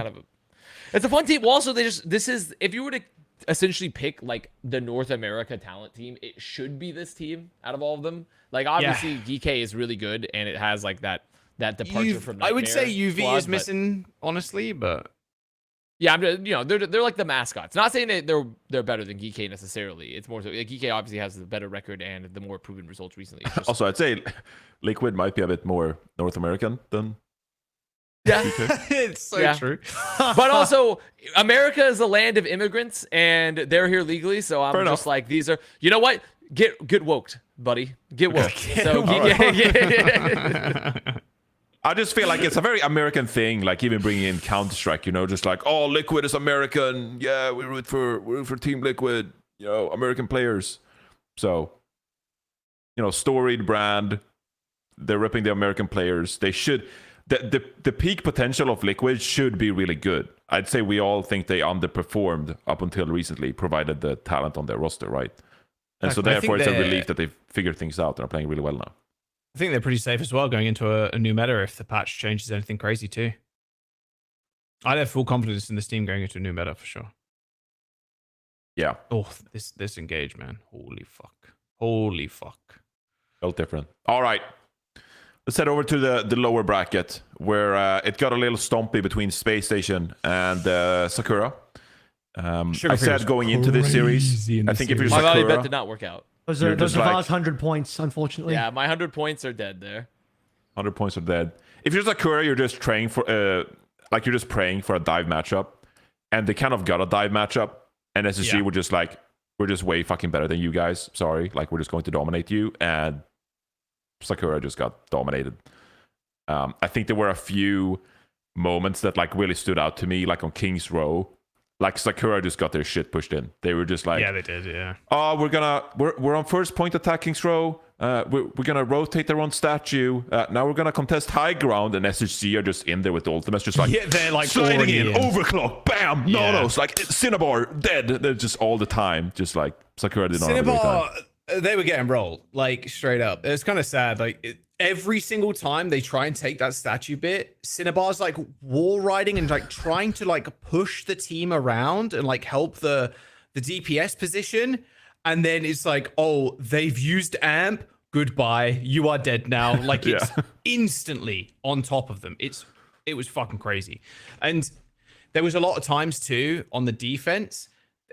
It's just pick after pick after pick. Like Brutal. Sugar Free it was a brutal fucking game. And the thing is, I mentioned it in cast 2, but like X10 was like the player that was always getting picks for Sakura. They were always finding like opening frags, but that quietest I've ever seen her, I think, in this series. It was, I expected a little bit more fight from Sakura. I really did. Yeah, I think it's difficult. You just need to play at like a level of pace that is really hard. Like if you're not experienced, so like you take a little bit too long, and SSG are just gonna be on top of you. Just like Look at this. Look at X10. X10. Yeah. Up on the high ground, but look, like Space Station, ignore Giga Chad, ignore. Like, I don't care about X10 because the backline is just trapped in choke, and then it's like, okay, we'll just kill X10 later. Like, it's okay. Every single time they step up through choke, it's so tough. It's so tough. They must. I think Sugar Free. Obviously, we didn't have POV of Sugar Free like the whole time, but like, I'm curious how often Z's Swift Step was getting like procced by Sugar Free, like. How often were they forced to use Swift Step in like an unopportune way and Sugar Free just dominate? There's Cinnabar again. Like these engages, man, they're so quick, like you said. I'm gonna be honest. it's I crazy. treated this game. Sometimes when you're just like, I'm gonna pickle some vegetables. I'm gonna pickle some vegetables for a sandwich or something. Maybe. Okay. I treated Yeah. this game kind of like that, where it was a set and forget. I could come back later and like, well, if they pickled correctly and I opened up, I'm like, oh, fantastic, Sakura won. And if I opened up and it's like, well, the pickling failed, the glass broke. I'm like, well, it was a cheap glass, and that's kind of how I expect. That's how I went to this game. So I didn't even bother. Bro like, called them a cheap team. That's so sad. I did. I mean, okay. Sorry, I realized Sakura. My bad. I forgot you guys were all paying $10 million, private jets, mansions in the hills. Like, yeah. So overall, like, it would have been. I pretty much my explanation of like, if Sakura made it even a competitive fight in this, it would have been a miracle. So that's what I knew going in here. So CJ as well on the honor on defense here was also really good. Like a lot of sleeps on the hazard. The honor's like good into hazard anyway, but yeah, CJ was kind of popping. It was kind of cool. It was cool to see. This is SSG proving that a little bit of dive can still work here or there with an Arista ban. Yeah, Go through the for counter sure. Winston, something that SSG probably I don't know if they'd be the best in NA to do it, but they're one of the teams in NA that you would trust to be able to get the dive going. It's part of the reason why you have Kellen on your team. So, yeah. How did the Malga work out in the series, guys? That's kind of like where my. I mean, but the where thing I is come that from. I think it's like, okay, the Malga's not good, but I think it's very unfair to point to, you notice Sakura lost to SSG. I don't know if Malga's very good. Like, I don't think, I'm not here to like preach for Malga. Like, you know, I don't want to see his ass, honestly. I want You're him exiled. coping for Malga right now. But it's, no, I'm coping for your reasoning. I'm essentially saying like your reasoning is crazy. Like it's just like, yeah, when Clear lost on Malga. I just want to dunk on Malga one time. No, which is fair. I'm just saying like we can't point to like the SSG Sakura game for the defining voice of meta reason here. Speaking of this, the real last thing that Genji should have done is put Mag on Malga one time, just for the lols. Oh my god. That would have Just been to really funny. drive it in. Come on. Just to That really would've drive it been in. funny. I thought we were done talking about Mag, but you just fucking conjured it up. He can't stop himself because he loves to crazy. hate. He loves to hate. Is this Yeah. thing? Yeah, it's true. This guy loves to hate. It's so fucked Yeah, up. I don't know. There's not much else really to speak about, Johnny. Really. Yeah, I think you can't single out a single player either because, like we said earlier, Yeah. it's just like Sugar Free, is winning the Tracer matchup a lot of the time, finding picks on piece. They're diving on Cinnabar. Cinnabar dies early. But even when Sakura did try to play like Clear on Diva or something, if Clear stepped up a little bit too long, like the Diva mech was just dead. Yeah, especially when they played the Sojourn, SSG did.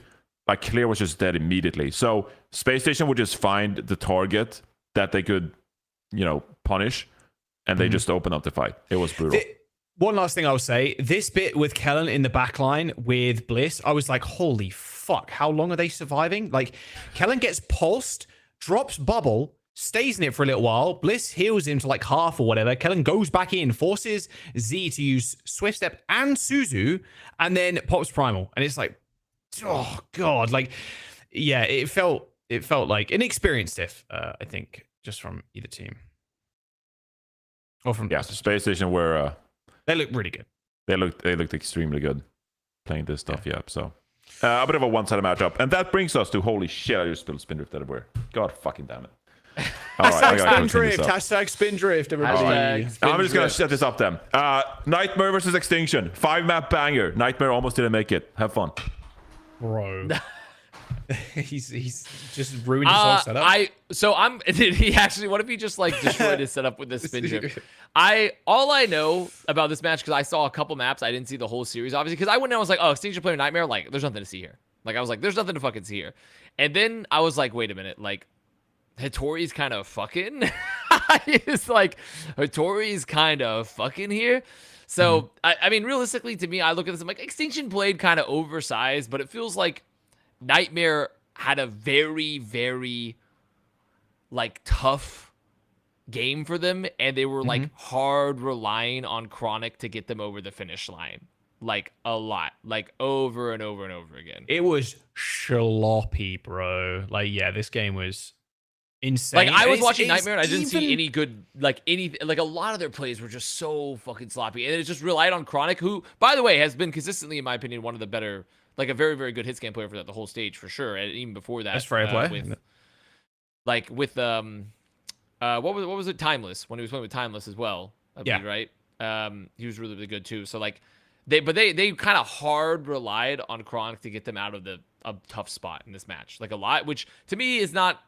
It doesn't put a lot of confidence to like where Nightmare is been at overall, but I do think like they're still a good team. It's just like I don't think you can be you just can't be going to like these sort of map 5s. I think if you're competing for top spots with like this is the second time they've been to map 5 against Extinction. Yeah, like it was funny. Flacker came into my stream like earlier today. They are actually boot camping right now. Nightmare, which is kind of cool. They're at the LAN center in like Miami, Florida. In Miami, which is kind of sick. Boot camping obviously for the SSG game, but this happens in NA, because even he pointed out like this happens in NA like a lot. Like one random team, not like Extinction is like random. There's a lot of no-name. There's not a lot of no-name players on this team. In fact, everybody on this team is known, has played no OWCS before. There's always one team that like takes a top team to a map 5 just consistently, like Fluffy Dreamland and stuff like that. or like Fluffy. And it's just, how is this possible? Like, obviously, Extinction, they're decent. They're not like cream of the crop though. Like, Zomba's extremely good. Wub's like really good too, but they're not a Nightmare who they only lost one series versus Geekay. Like, how does this keep happening? I mean, I think Extinction has one thing going for them pretty well, and that's that Hitori also has a pretty wide hero pool. Yeah, which helps them she play does. Yeah. like they're able to play like a relatively wide variety of comps, which is very valuable in this meta in particular. So I do think Extinction, like, yeah, the players were all pretty good. Like, Wubheads were rising a little bit, but like also like I do think this is like mostly just Extinction can play a lot of different comps relatively confident because Hitori, she has a pretty wide hero pool. I do think though, my biggest takeaway from this one is I feel absolutely no confidence in Nightmare beating Station to go to land. Which is insane. Yeah. Look at the Runa Sarpi game, the comeback that Extinction made to keep him in the series. That was ridiculous. Like, holy fuck, 104 meters. A lot of their players are like kind of clutchy, you know, like Zomba on the Tracer, very clutch, can come in just at the right moment, kind of smack shit around. But that comeback was a little ridiculous, like very kind of aided to the fact that this series was scrappy. Like, that map is like a perfect highlight of that, especially near the end. Because making a meteorage comeback like that is hard. They didn't hit AVRL theorem. They didn't hit AVRL theorem. I'd have to. Well, I mean, we can. You remember what the largest gap in meters was? Not this. That's for fucking sure. I think it was like just before checkpoint for Extinction, and then Nightmare was like 104. I'm pretty sure. It was something so it's like a 60 meter, maybe 50 meter-ish? Something like yeah, I'd have to look at. I'm pretty sure it was like just before checkpoint. And then 104. Flying through the VOD now. It's like 104 versus like 63 maybe? Yeah, something like that. Yeah.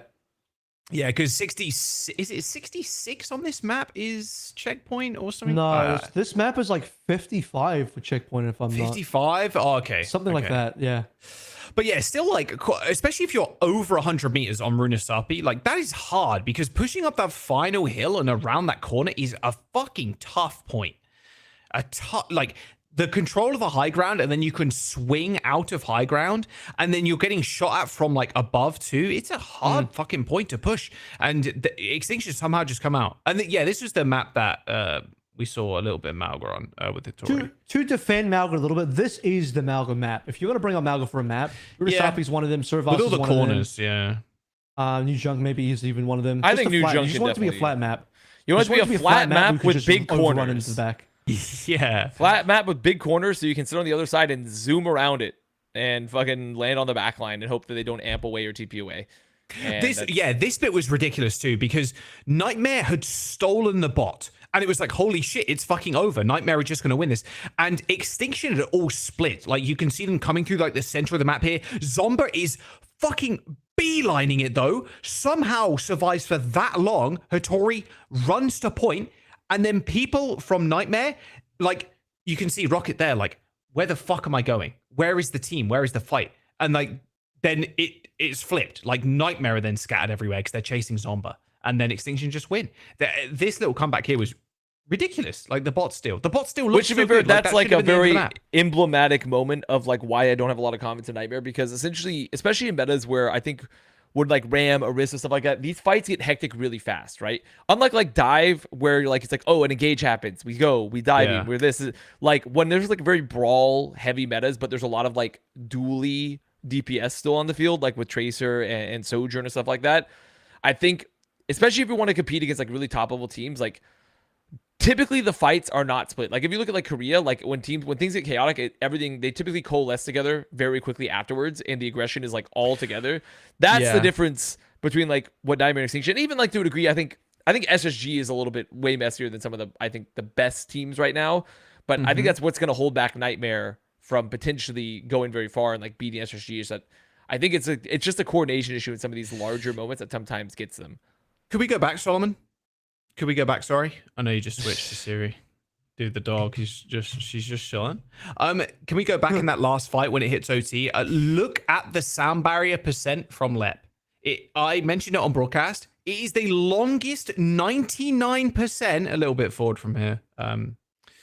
into like OT kind of thing. Yeah, when they like start fight-ish. Yeah, here you go. 98%. Look at his ult charge. Look at Leb's ult charge right now. 99%. Look how long it lasts. Oh, wow. 99. This is the longest 99 in the world. They are on a flank. Chronic and Rocket are on a flank. And now Leb has it. Hits 3. Obviously doesn't hit Lucamino because he's on the point around the corner. But Painkiller's already dead because Hattori, she hits the cage on him. But dude, I was like, fuck. Leb's on that 99 for so long. And that is the map winning beat right there. It's stuck on 99. You could see the idea because Leb's like, I need one Cheerio to hit and I have it, or like one inkling of heals and I've got it, and then I can beat and then we can win. Well, but Painkiller gets solo killed and then they try and like go for a flank with Chronic. It's like, fuck. It feels, obviously this is all because hindsight. he's flanking, right? Because Leb's flanking, right? Like, So he doesn't have anything to shoot and he doesn't have anything to heal. Maybe if you're in main helping Painkiller, you amp Painkiller, or even you're just like neutral healing Painkiller in the cage and you hit the beat in the cage. Like, yeah, but I think their plan was but... they wanted to kill. I think they wanted to kill a flanker potentially off the long flank. Yeah, and right. They were chasing. I think it was like a misposition, but they were like, well, we're gonna chase here, and also we're gonna like group. And it just kind of it was essentially just the wrong call. It was just the wrong call where like if anything goes slightly differently, things maybe work out slightly better. Exactly. And that's just how it goes. Hit the how the cookie support, crumbles. like it doesn't hit the BAP, and it's like, oh, it just crumbled at the very last second. It felt pretty crazy. I don't know if I'm fully on that train with you, Connor. I still think they can beat SSG. I do. Maybe SSG on a good day. I like this idea of the boot camp too. I think that's kind of messy. They look so messy. I just like if SSG and especially if SSG have like got their shit together a bit and they feel like, oh, we know that Seeker's like, we're gonna try to get away, because I think you can honestly get away with, especially if you ban well and the maps are good for you, you can get away with, and also we don't even know because the meta's gonna change, but like you could get away with putting Seeker off of Freya, which is like really one of their largest weaknesses in the meta.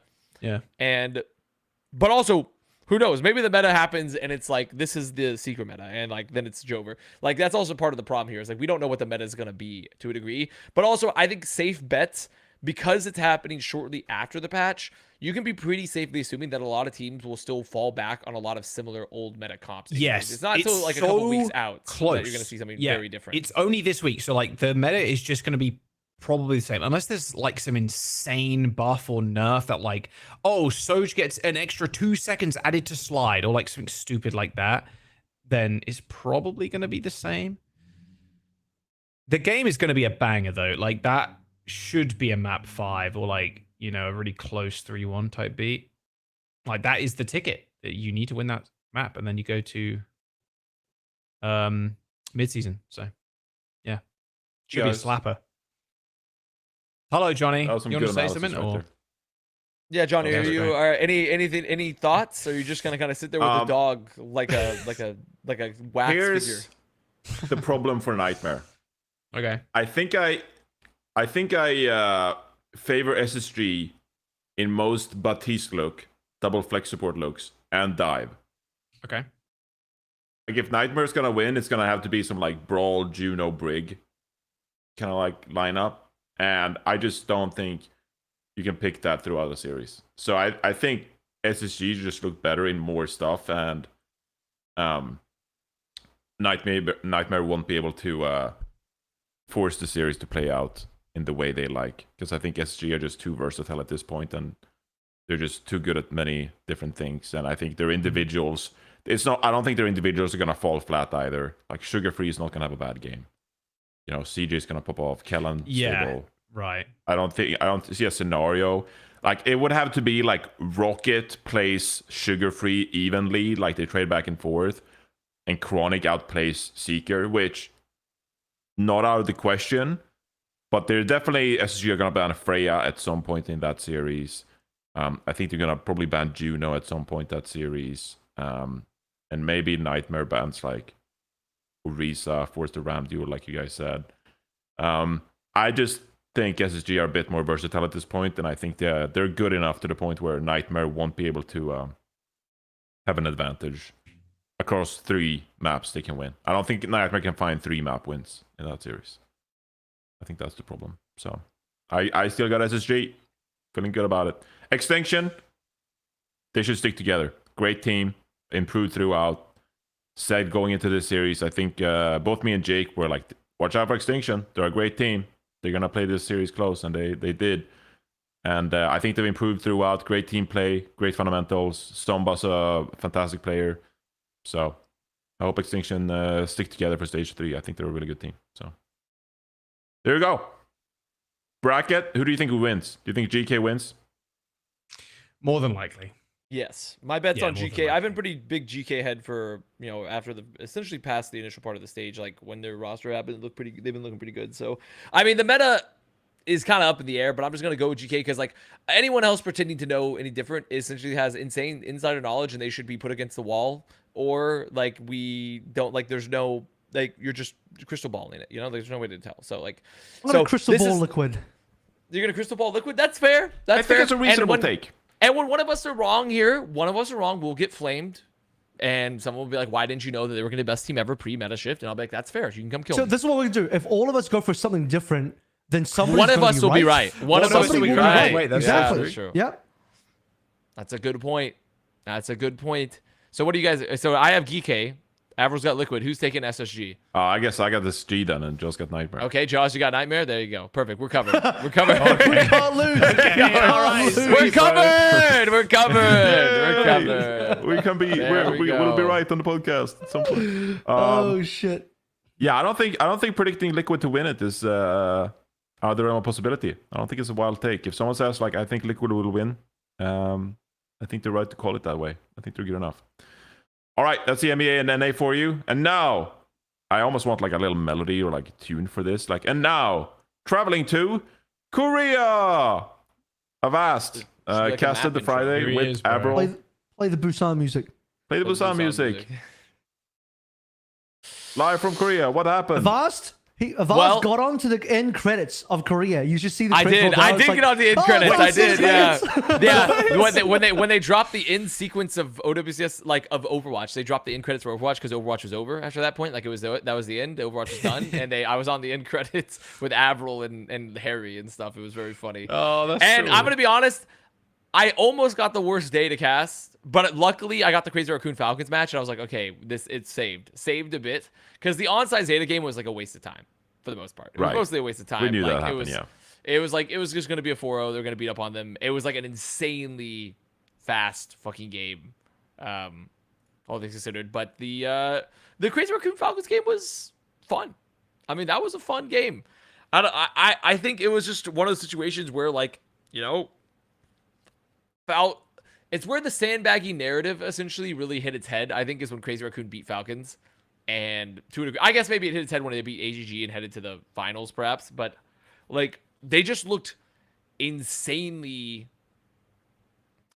Well, I guess the AGG game they looked honestly better. They looked better and better as the bracket went on. But Crazy Raccoon I think the most important part, like, because I don't think there's anything to talk about the onside game. Let's not even worry about it. But the Crazy Raccoon Falcons game, they had good shit going on. Like their ball was working again. They were able to. Oh, there we are. There we are. We're all there. Oh, That's kind of Wow. cool, They bro. got- There you are. Soy pog, bro. Yeah, it was an overall great time to be back. Except the first match, which was not that interesting. But the first one was the Falcons match versus Crazy Raccoon Avril. I think overall, like, people were thinking it was like gonna be like a mid-off post time. They're like, both these teams aren't that good. Like, and then Crazy Raccoon went on to like win the whole fucking bracket, and they just looked like insanely good. And also, it felt like for Falcons, I know this will get Avril started, so it'll be a good problem. It felt like Falcons really missed, especially when they hit like Gibraltar and stuff. They really missed not having Proper in the lineup. He was the Proper hole was quite large. I think there was a couple of times where trying to remember which maps Falcons did they play Genji at some point? Because anytime you see the Genji, and you're just like, oh man, probably just do it better here. I don't think they played a ton of Genji. They didn't. They played Stalker Sombra. They played What I something remember like that. the most, what I remember, I don't know, man. I don't know if I believe in the Sombra anymore in this meta. Like, I think Crazy Raccoon don't even largely play the Sombra anymore. I remember Harbin playing a ton of Malga. Bro was on Malga like half of the maps. Like, what do we do? 6 maps? Half of the maps were Malga? It's like, dude. Yeah, this the guy is Malga just like agenda. this guy is just like permanently bound to Malga. He's just ride or die Malga forever. And Max was in way more than Jimbin, if I remember. I think Jimbin was only in map 1. I think he played the first map. I think Jumbo played first map, and then they kind of just Yeah. played Max the whole time, and they didn't even bother to Jimbin play played like the Coliseum. ball. Yeah, Jimbin played that's fair. Coliseum. Which, Yeah. by the way, we did have a Coliseum, which is quite rare. Korea normally doesn't play that. They normally only go to Runasapi. The Coliseum was actually picked by Falcons, which is super strange because they would normally pick Runasapi. And yes, they got pounded on Coliseum. So Max is basically starting for Crazy Raccoon now because we're in like an off-tank meta. And Jimbin's, I don't know, I think he's still... No, because he played a lot more later in the bracket. Like, jumping like versus like AGG shit, they played a lot more ball. They played a way more ball into like AGG and like T1 even than they did into Falcons. Like, it's weird. The Falcons match, they went in and they're like, these motherfuckers are going to play Malga. Like, we're not going to play ball, I guess. And we're just going to put like Max. You don't play Malga and ball in the same map unless it's Runasapi. Because you're not playing Malga on Ilios, but you are. I know, but I'm just saying, like, in general, like, there wasn't, like, they didn't really play a lot of, like, Junbin, like, centric comps. Like, it was mostly, like, it feels like Falcons, they were, like, forcing a much more Max, while AGG and T1, they played a lot more Junbin. Like, I felt like. It was a lot more equal distribution of Junbin than it was versus Falcons. So, I don't know if it's because that they were still figuring it out, or it's because they were like, well, we know we're going to try to, like, maybe force some maps that, like, aren't, like, super hard ball maps necessarily into them, which is like, because like, you know, they played like what, like Ilios, you could play ball. Kings Row, not a ball map. New Junk City, not a ball map, though. Coliseum can be ballin', and they did play Jumpin'. And then like Circuit Royale Jib, you know, like, it's like they didn't really play that many like very hard ball maps in this map in this series at all versus them. So, but then you go on later in the series and they play, like, even though they have a lot of similar maps, they played a lot more ball versus AGG and T1. So, and I don't think, well, the T1 game, they had a lot of different maps, but it definitely felt like Falcons overall. I think the point to be made here is that Falcons, I think they missed proper in the lineup. I think they needed proper at times in some of the maps, especially like Jib. And additionally, they just wanted to play Malga, like AVRL said. They looked kind of like lost, and the comps were not good for them. And then you have like situations where I think Lip just off the Freya is so clean. Like on the Freya, he's acceptable, but he's not the kind of guy where you're like watching Lip's POV of Freya, be like, wow, this is classic Lip best hit scan in the world. But then you go to like a circuit and he swaps to Sojin and he just fries him like, holy shit, that's peak Lip. That is prime Lip back again. Merit's invisible on the Sojin. Lip is absolutely pounding on the Soj. And then you get into the cast matchup as well, and Lip is just hitting shots, and Merit is like just kind of existing, and Lip is just absolutely taking the team to Pound Town. You have a Diva ban on Gibraltar as well. Harmon's having to play Hazard the whole time. There's no Diva. Anytime you get in classic Crazy Raccoon, Brig, Ana sort of matchup, Shu, obviously still a highlight there. Playing way more BAP, playing way more Ana. Fielder, I think actually avoided the BAP quite a decent amount. There's like plenty of maps where he's just playing the Kiriko instead. So that was an interesting choice. I'm not too sure if Falcons just like... I don't think they feel they has the same carry potential as Shu on the back. Maybe they feel more comfortable playing the Lucio Kiriko. Probably more in their wheelhouse. I didn't personally feel like... I'm still waiting to see really big moments from Merit that are not on Freya. I think Freya has been like... He's like the opposite of a lot of... He's like the anti-seeker. Did he pop on Cass earlier, though? Did he pop on Cass earlier in the I feel like stage? he doesn't have the same pop-off as Lip on the cast, though. So in this matchup... You're just looking at these two players being on different levels. But that being said, if it's on Freya, Merit has had better Freya. I also don't think we had a ton of Symmetra, funny enough, in this matchup. We're looking at one of the maps that did play with Symmetra, but this is... Korea's in a way more broad meta, where, unlike EMEA, I can't remember if NA are playing, like, Sim every map. I don't think they are either. But Crazy Raccoon and Falcons, the rest of Korea... They're playing Sim on some maps. Pretty much everyone's playing Sim at this point, I feel. Korea's playing the least amount of Sim, but enough Sim that it still shows up. So this is the one map where they played 2 Sims. But other maps, you'll see like they're playing like a Freya and a hit scan, or they're playing like a Mei and a Freya, or like Korea's playing a ton of Venture right now as well.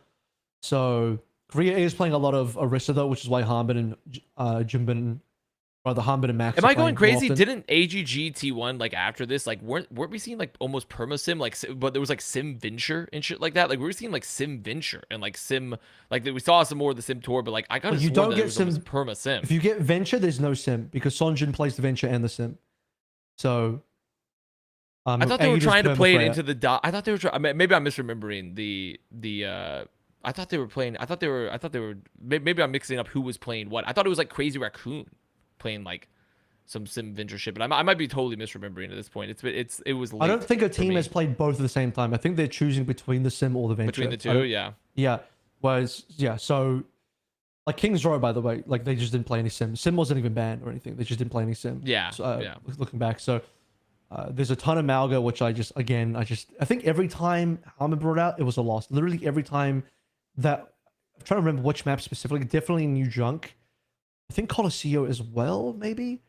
But he brought it out few too many times, with it resulting in a loss. If I remember correctly, so Harmon swapped between a couple of different heroes on Colosseo, but at least he had the Diva option back again.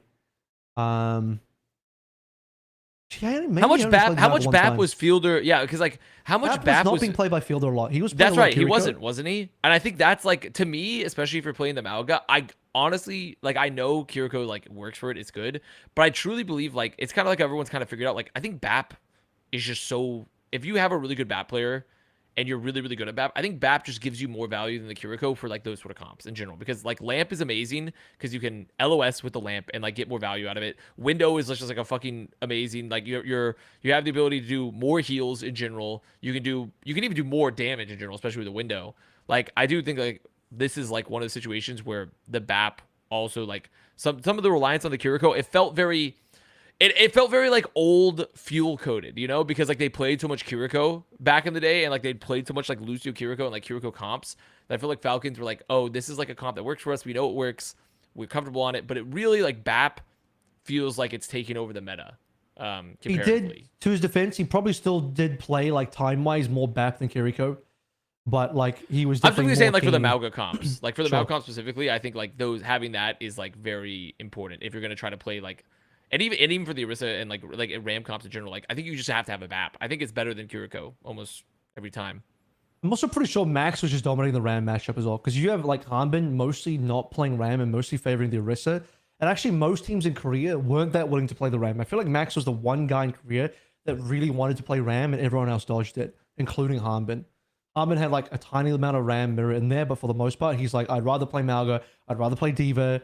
And then he plays the Orisa, which is actually good, and that will actually when you the maps. Actually, I remember now. There was one tilting moment. Kings Row, Falcons had a ton of time on their attack, and they get to C, and then as soon as they cap B and they're on C, Hanbin swaps from Diva to Malga, and then they pursue to lose their entire time back. Oh, that one was so brutal. It was So they cap B. They have 4 minutes and 21. Hanbin goes back to spawn, swaps to Malga, and then they lose the entire attacking side. I think, but that was like that was the consistent trend because even in that fight that we just saw there, like where they tried to have like they tried to go around essentially the fight in Colosseo, and they're like, we're gonna put Merit because he's on Cass here. We're gonna try to put the Cass essentially get around Jumpin to get to the back line and jump and like they just didn't ult track it and Jumpin just immediately annihilations and Merit fucking dies. You know, like Falcons consistently made some calls like that where they were just either stuck on a comp or they were trying to force this comp and it just wasn't working like over and over and over again. And it's just this, I think this wider trend for them in this stage where they seem pretty lost overall, not just in the meta, but just holistically compared to like where they were at previously, obviously. Like it does not feel nearly as decisive or as cohesive as they felt. And I just don't know. It's tough to tell where the meta woes begin and where the team woes end, essentially. Like where it's just like meta issues or where it's like, oh, we don't know what's going on. We're benching proper. We're benching Hanbin. Like it's just a team that has struggled heavily in this stage for, you know, very opaque reasons, both for like meta-wise and their own team cohesion. Because like they should be able to play the meta. Realistically, they should be able to play this meta. And they just couldn't. They do most of the time. It's just like sometimes they just decide to do something different. But even in Crazy Raccoon, they like to swap it up a little bit as well. Like we saw in New Junk City, they went like this builder Torb Symmetra builder comp. And usually you would play that if the other team was like Hazard or something. They played into the Malga. I'm trying to think, is it even actually good into the Malga? I'm not entirely convinced it is. maybe the 12 actually is pretty good in Amalgam. Maybe you just like molten core his cage or something, or like I don't know, you just right click his ass when he jumps into you, and you just survive. Yeah, I remember because this was like the first of the 3 days. I'm remembering that Crazy Raccoon didn't actually look that hot, despite winning this one. It felt like to me they should have won this one more decisively, and that allowing Falcons to even push it to 6 maps kind of felt like it was a little off for Crazy Raccoon, because I remember them being they already immediately started to look like the better team, but they had a few slip ups as well where I just thought maybe this isn't it. Junbin's not playing well. Subbing Junbin in for a couple of maps where like they should probably just play Max more. Granted, in the future, then we saw on day 2 and 3, they did actually play Junbin a little bit more and he started winning more. So I guess I'll give him that. But in this particular series, if I remember correctly, they lost the first map, right? And that first map when Falcons 2-0'd them was like, Jesus Christ, they got to get Junbin out of here. It's not his meta anymore. I was going to ask you, if Falcons were on the other side of the bracket, do you think they make the finals? So they would have No. to go through Zeta and T1. No, definitely not. T1 would definitely beat them. Zeta, kind of a toss-up if they beef or not, I feel. I think they can beat Zeta. I think Zeta will be baited into the Malgamura, and Falcons are better than the Malgamura. So I think Bernard that would be happens. like, I will not play Orisa today. I will just choose not to play Orisa today. And that. And I was like, that guy's on Malga. I'm also playing Malga. Like, yeah. But T1 would definitely beat them. Like, so I don't think they would have made it out. T1 are a stronger team, correct? Yeah. All right. So speaking of T1, we can kind of head over to that side of the bracket then, I suppose. No point talking about the one side. But T1, they did face Set of Division, Avast, happy co-streamer. I mean, I was happy, but also I was really pissed at Zeta. I'm not gonna lie, because Zeta, we all blindly believe like, yeah, Zeta looks really good in this meta, and then they just come in and they don't play fucking Orisa. they just essentially don't play Orisa, and it bone because and then also I think Flora, and also guess who showed up? It was Anti-Flora. Anti-Flora arrived again. Sometimes positive Flora arrives, but Anti-Flora also, the captain decides to go back into the other side, and in celebration of the last season of Stranger Jekyll Hyde, Things. motherfucker. Just like you never know which version of Flora Yeah, shows up. it's just, it was bad. I think Alfie was like, everyone else was fine. Like, I think Pelican's sim is like solid enough so you can get away with it, though it's not my favorite look on him, but it's solid. It's pretty solid. It's looked pretty good. I think the honestly the bigger problem is that, like, yeah, Bernard Malga, Flora was the anti-Flora, even though in this clip he is popping. And then I think for the rest of this playoffs too, I think Finn had a pretty bad playoffs. Yep. Comparatively. Yep. Finn Agreed. got picked like a lot. He had he had some wasted ults. He had like some pretty bad lamps. Like there was a lot of Finn in particular was like had a pretty bad, especially playing this Malga shit. Finn died. I think is this game ever where Finn died like first almost every fight. It felt like in like the Malga mirror where like he just like literally all died every time. He died a lot. I don't know if it was this map. I'm trying to remember. But I'm just saying this series in general. Like this series in general, I felt like he was like playoffs in general was pretty rough for Finn outside of onside Yeah. where they just stomped them. But this is the start of the Malga mirrors, and there were more because not only did they have a Bernard Jasmine Malga mirror, they subbed Milgaru in for HG, and they have another Malga mirror with a different player on tank. yes. So just a ton of that being played throughout the weekend. So much fucking Malga. So this is the third place game, right? Thank God Which I'm mattered. covering a real region like EMEA. Yeah. Which I was actually gonna go mattered back to, though. I was going to so. go back to T1 because like T1, I want to talk about Dongak. He made the ball work again. I didn't know if we were still in a ball meta, or rather, we're never really in a ball meta. We're just like, is ball viable or not? And the reason why is because Junbin was losing on ball, and I was like, dude, if Junbin's losing a ball, surely that means ball's not good right now. But then Dongak pulls out the ball versus Zeta, and I'm like, holy shit, he just dominated 2 maps. I think it was 2 maps. First map Elios, and then Runasapi. The Runasapi ball, I was like, is this really going to work? And then you watch that Runasapi ball map from T1, and Zeta had no clue what to do. Zeta were completely lost. They had no response at all. 126 meters to 43 was what we ended on. So it was just a disgusting gap. It was just an unbelievably disgusting gap. Zeta definitely, that was the map where I'm like, okay, it's definitely over. Like, maybe on Elios, you're like, well, chalk it up to first map. Maybe a bit of cloths, things happening here. New Junk City 3 and 2. Still pretty close. Zeta still have a shot here versus T1. But then you get to Runasapi, you see that gap, you know that T1's at 3-0 now, and you're like, yeah, there's just no shot. Zeta's not making this comeback happen. There's no reverse sweep. No reverse sweep here today.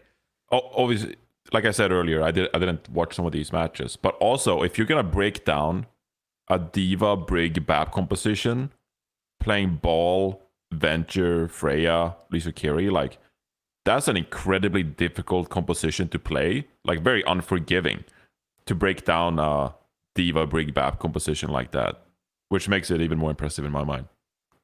Let's go to the we should actually see this Runesapi so we can talk about it. This T1 Zeta Runesapi map 3.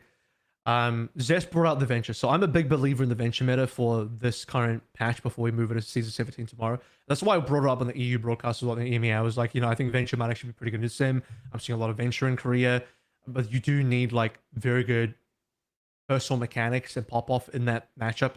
You need like a team that kind of works around it as well. So Sonjin right now has been absolutely frying on the Venture, but Zest as well, coming in T1 in this particular map on Runesapi. Even though he's not up against a Symmetra, in fact, I don't even think Zeta bring a Symmetra at any point through this, but he's able to just bully the backline, both the Lucio and the BAP, where like, you have a lamp, don't care. Let me drill dash you out of your own lamp and kill you. You have a Lucio, let me just boop you in midair and kill your backline. Just repeatedly. And even one time, I think Zest, hiding behind a corner, Pelican comes out as Tracer, and Zest just gets a one-shot on Pelican. It's like, oh shit. Zest is actually disgusting right now. And then on top of having the ball, you have this ball setting things up, completely uncontested. Nothing on the other team to stop the ball. There's no Malga in this matchup. It's been banned. Sombra is available, but Zeta, they're not going to choose it. I don't know if Sombra would have been good. There's a world where Flora probably could have gone cast and should have gone cast here. Trying to just sweep through this to make sure he didn't actually... Maybe he did go cast at one point, but yeah, he did eventually.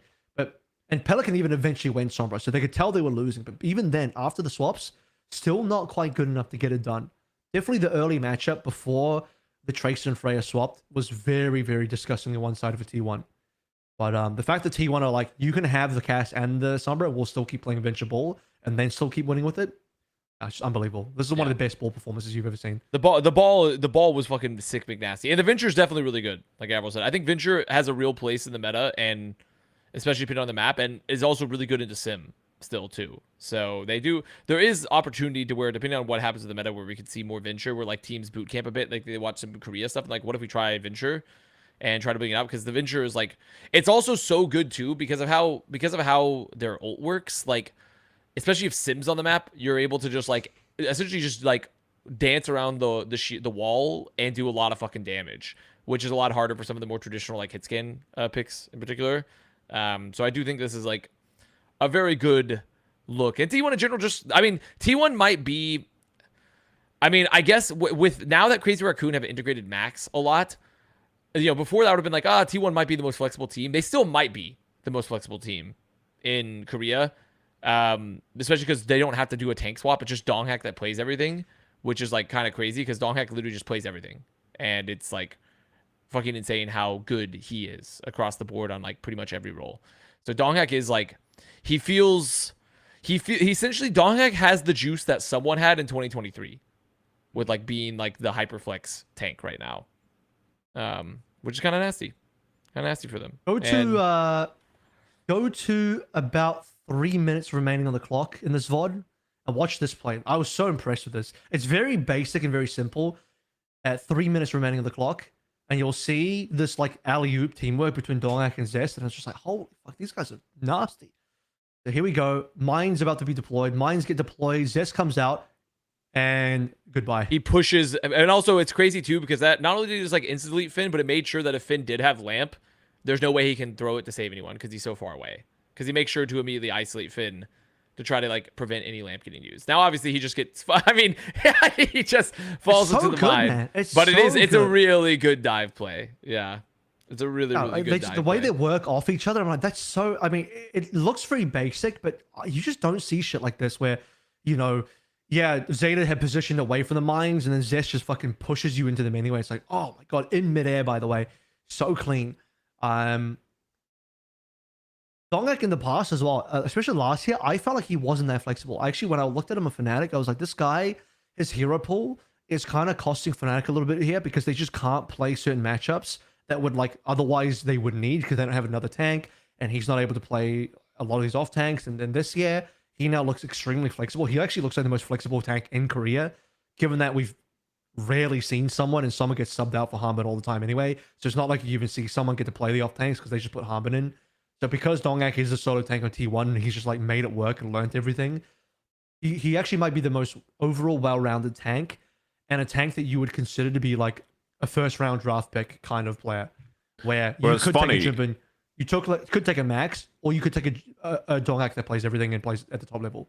Because when Donghack got picked up initially for Atlanta Reign, people were just like, oh, this guy is like an insane ball player. But then was able to bring the Winston that year for Atlanta Reign, and just like the Winston was just fantastic. Lip, there was a huge Sombra meta at the time, and Lip was just amazing on the Sombra. And Atlanta Reign were just spectacular. But it felt like Donghack had a bit of a gap year coming off that Atlanta Reign team. Obviously, lots of talk about the internal situation of that team, and I think that really can affect a young player like Donghack. But now on T1, he's flourishing, really allowed to like fulfill his potential. So it's really been an amazing story for Donghack, because it feels like he's been the big fan favorite this entire stage pretty much. They banned the Venge on the next map on Shenbali, by the way, because Zest pounded on this hero as well so hard that Zed are like, we don't want to deal with that. Yeah. Zest has actually secretly been the carry now, like, because it was mostly looking at Proud for most of the stage, and then you start to see in interviews and all the T1 players like, actually, you know, I think, you know, we're all relying on Zest here. We're like, okay. I think you start watching these games, particularly moving towards seeding deciders in playoffs. You're like, holy shit, Zest might actually be the mechanical god on this team. He's just so stable. You're probably never going to see Viper again, because Zest is on like a different level at the moment. Yeah, I mean, Viper won't give it. And also, I mean, in general, like, I think Zest has been really, really good for a long time. It's just, this has been, like, I feel like even on, like, fucking, like, that Philly, like, the Soul, like, because he was Soul Infernal, right? The Soul Infernal arc, like, yeah. He was really good, too. But, like, this is definitely the moment where I feel like the Zest kind of, like, hype. If you've been investing in Zest for a while, like, this, it pays off, like, at this moment, because he is, like, well, T1 very, did invest. very good. They did. They invested in Zest, and it's overall like a good moment. Well, yeah. So I mean, T1 just look good. Zeta also troll. We talked about it a little bit, but Zeta did troll a lot with their picks. Like, Zeta's best looks historically was Bernard playing Orisa, and they stayed away from playing Orisa almost as much as possible. But also, I think in this series, in this particular series, I think it was this one. Yeah, the one versus T1. T1 also fucked them on the bans. I think Zeta like got hard rolled in the ban protects, or rather in the ban phase. Like, it was just like, yeah, like, you look at these bans, like, so game one, it's like, Arisa, okay, yeah, like, look at this shit. Look, these are all targeted bans, yeah. yeah, it's stuff that like absolutely like fucked up Zeta in terms of like what they were going to be able to play, because it's like, oh, Orisa banned, okay, that's cool. Map 2, map 1, they banned D.Va because it's Ilios. They can't play D.Va into like a lot of like the rush comps and like try to like be a little bit more mobile. Then they banned Mauga because Bernard's been playing Mauga, and it's like, you know, it's a pretty good Mauga map in general, but for some reason they chose not to play. They definitely could have played more Orisa, which they did a bit on game 3. And then they banned Alari on Shambali, on the Shambali monetary. By the way, I don't know if Broadcast has fixed that yet on OWCS Korea. It's still Shambali monetary in the map select screen. It's Wait, not really? monastery. Yes, I made a tweet about it. If you That's look at very like funny. when they go through like the stats phase of all the maps, it says Shambali monetary, not monastery. And I tweeted about it, and I don't know if anyone Oh, saw I see it now. Yeah. And the Alari ban was also really good into Zeta because of the fact that like their backline, they've played a lot of like Alfie when he gets to flex. His Lucio Briggs been good, but when he's got to flex off and like play some flex supports, and like they can have like Finn like also flex, and they could have like some Alari played, like it's been pretty decent for them. And that was also not, yeah, there it is, Shambali monetary. small error. Crazy. A small error. Small spelling very error. small error, but I think very funny. So I think T1 also just outbanned them. The real disaster class was like the third place match for Zeta, honestly. AGG Zeta Division. Yeah, AGG Zeta. I think that was the true disaster class, because they didn't get outbanned. They just didn't play Orisa. They just didn't play it, and then they just kind of lost. So There were a couple of throwaways here. You see the Moira and the Lifeweaver from AGG were actually largely throwaway bans, because Zeta play no Lifeweaver in it. I've never seen them play Lifeweaver. No, I don't think I've ever played Moira yet this stage. No, they like, don't play Moira either. So like, those it was are just a both- complete waste. Those are both just like throwaway bans from AGG, because they're just like, oh, we don't need to ban anything here. So you can essentially chalk that up to like AGG might as well have just not banned anything at all. So yeah, this one wasn't even like a drafting gap or anything like that. Have you like not seen any Moira at all? Because I think some teams have banned Moira in Never, not in Korea. Never. in North America or EMEA too. I think some teams, this is my theory, I don't know if this is actually true, but I think some teams actually ban Moira when they play like the BAP Brig, like really slow comps, because they just like Frosttails when they beat the ultimates or whatever it was, just like, oh, we're just gonna pick Moira and just like literally run it down mid and just like hope to pick you. Like the Moira actually, you can like, if you think you're so just outclassed, you can actually ban Moira just like to prevent the enemy team from just running it down mid, as like a last solution kind of strat. Whereas I actually think Moira could make some for a few teams to ban, but I guess it's not relevant here.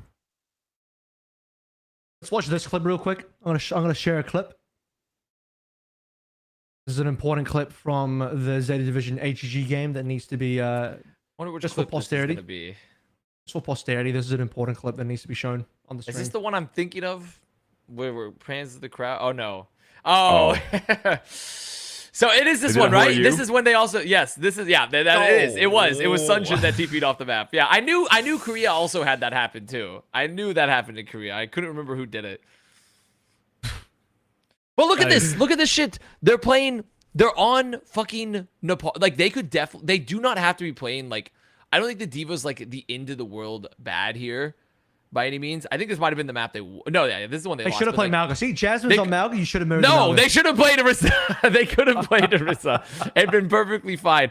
I don't know why they were trying to force this Diva into this comp. Like, it didn't even make much, like, because essentially they're like, oh, we could like, I guess maybe they're thinking like, we can matrix the Malga damage post thing, and we can like burst the sim TP, because the AGG is playing like this Malga sim where like we TP into the back and kill someone, and we have the Pelican on Echo to like sticky bomb the TP with the micro missile or something. But like all they had to do was just play Orisa. I think they just could have played Orisa and they'd been fine. I don't know why. By the way, they didn't do it. AGG, they're the only team picking Nepal. They're like pocket picking Nepal. Every other team is playing only Ilios. Like literally every team is playing Ilios. And AGG are like, no, we have a strat on Nepal, and it didn't work versus CR except for one round. I think Sanctum, they had this like interesting, what are they? It was like some builder shit they were doing, some Torb builder thing they had. Oh yeah, they had Alari Korea as well. loves Torb Sim. Korea loves Torb Sim comparatively. They played a lot of Torb Sim. And then versus Zeta, they're like, we're gonna do it again. And then they actually, to be fair, they didn't bring the Alari this time around because they never got a Sanctum. But it actually worked versus Zeta. They got the 2-0 Nepal versus Zeta. You saw the Torb Sim there at the start as well. And then Zeta are actually forced to ban a ball in the Runasapi because they were that scared of the ball coming back, because they know Milgaru got subbed in. They lost to the ball when Dongak played it versus them in the other game. And so they have to ban it away. And then Bernard's like, we're going to play Malka. And then Milgaru was like, I will also play Malka. And he had a full map of Runasabi Malga mirror. I don't know how you guys do it. I mean, it's I would lose pretty... my fucking mind. I would lose my mind. I like I'm gonna be honest, I think it's kind of fun to watch the Torb Sim. It's when the Malga pops up that it gets a little bit more annoying. I think the Torb Sim Orisa is actually kind of fun. I don't love the Torb Sim Malga. Malga just makes it all worse compared. I have another clip to perfectly show what I'm talking about. This is important. I love this. We're getting clips in the loop. This is some Plat Chat Valorant shit. Maybe if the North America EMEA side picked up their end of the bargain, huh? Oh yeah, we have Texas that. hard. Texas hard. Texas hard. Yeah. I was like, Who did you pay? Actually, Who's this paid audience member that you paid to put in there? I find it quite interesting. I'm like, the WDG arena, there have been a lot of white boys showing up at the WDG arena. Really? And I don't. There's a decent amount of white boys showing up. Yeah, awesome. I'm like, what the hell? Like, where are all these white boys coming from? The WGG arena, and they're just showing up. Like, so it was very funny. That's people love Korea. It's a good Korea pops, you know. Korea pops. It's a popping time there.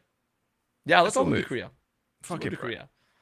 Yeah. So been saying for the last 5 years. Nice. Yeah. Jaws has really been saying that for the last few years, but Best internet infrastructure, esports tournament infrastructure. I'm just saying, bro.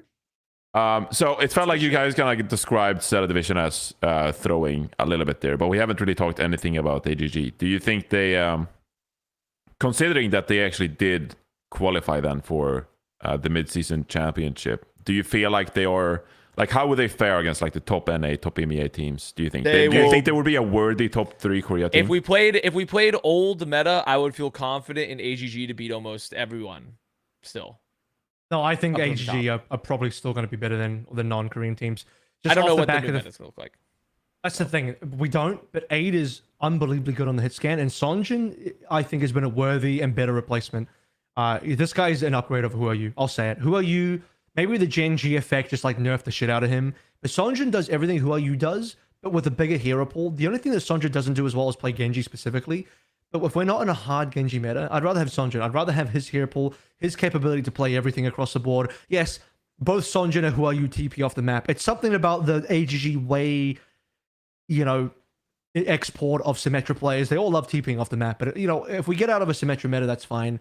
And Jasmine's been, like, honestly, reasonable. You know, a lot of people are down on it. People are like, oh, man, we're going to downgrade from Pepe to Jasmine. But actually, Jasmine coming on in, he's been way less of a Sigma merchant, way more willing to play the other tanks. And in a meta where, like, Sigma's not really relevant, I think that's important. And, you know, Pepe didn't make it. Well, you didn't make it. And now Sonjin and Jasmine joining AGG have made it. They made it to mid-season.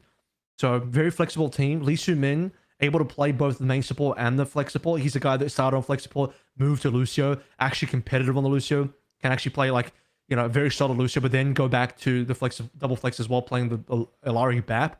Something that AGG can do extremely well that, like, other teams won't feel as comfortable on. So, yeah, I'm hyped for AGG. I think this team is actually good. Yeah. Also, Maka is like someone that I didn't.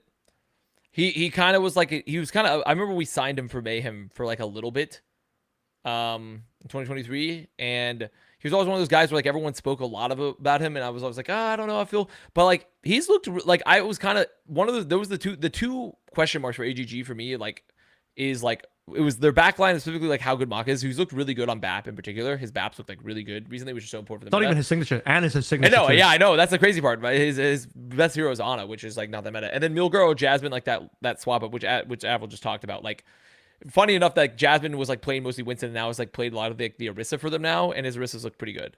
So I think they look pretty good as long as like I think they'd be pretty good in most metas still. It's just a question of like what exactly it settles on, because they have a very good ability to play Lucio comps. They can play double flex. They have a main tank player. They also can play like most of the off tanks. It's just their split's a little weird though. The only thing for AGG is a split from like typically like for example like Crazy Raccoon, like a lot of times, even though Jumpin plays the Orisa, like typically Max comes in to plays like the off tank. Like it's just kind of weird to me that Jasmine is playing like Orisa but also playing, I guess, the main tank, which is sometimes it's he's not. Milgaro is playing main tank. If Jasmine's the off tank. Wait, really? I thought Jasmine was playing Winston for them earlier in the season. Am I going crazy? Winston is Milgaro is their Winston player. What the fuck? What? I swear to God, I saw Jasmine play Winston earlier this stage, Avril, and I was like, maybe what the fuck he is pulled happening? it out on one map because of reasons, but like, he's okay, not maybe. Okay, it's that's meant good to know be that's not Milgaro. his. Okay, it's good to know that's not his actual main thing. Okay, never mind. You know what?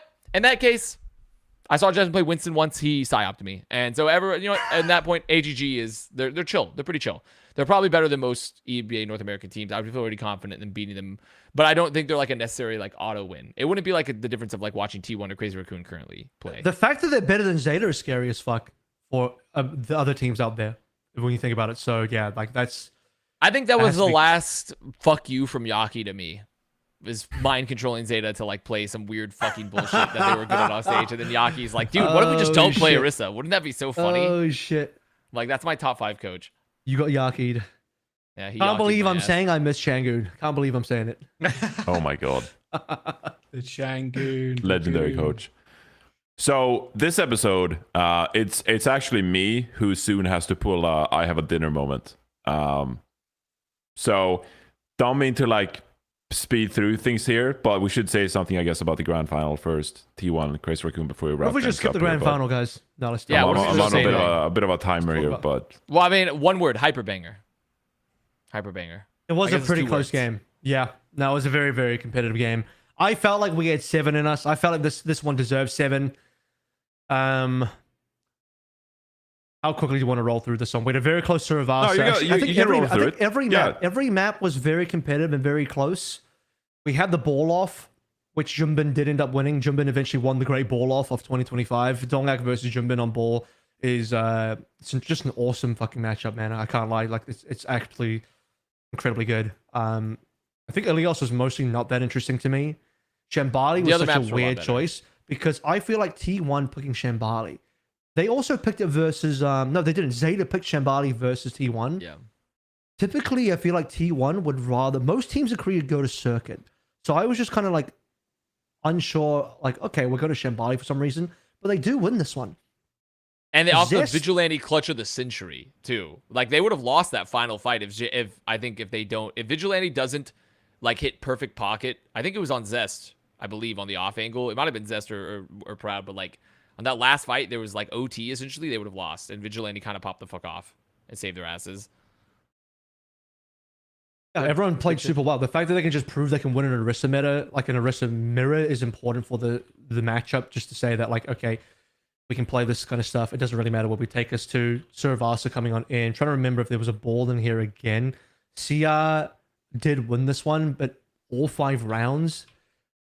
So if I don't remember, I don't think it was both balls. Yeah, I remember Dongak actually went to Malga here. Let me get your thoughts on that one real quick, Avast. Yeah, I mean, it was not my favorite. I mean, this is when the Malga started to like, I mean, it was already bad, but like it just wasn't.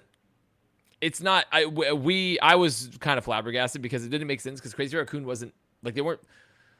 Typically, you like essentially you play Malga because it's like Malga is like nuclear proliferation. You know, it's like, well, they have nukes, we gotta have nukes. They have a Malga, we gotta have a Malga. You know, like we gotta got this. Oh my and God. like that's like.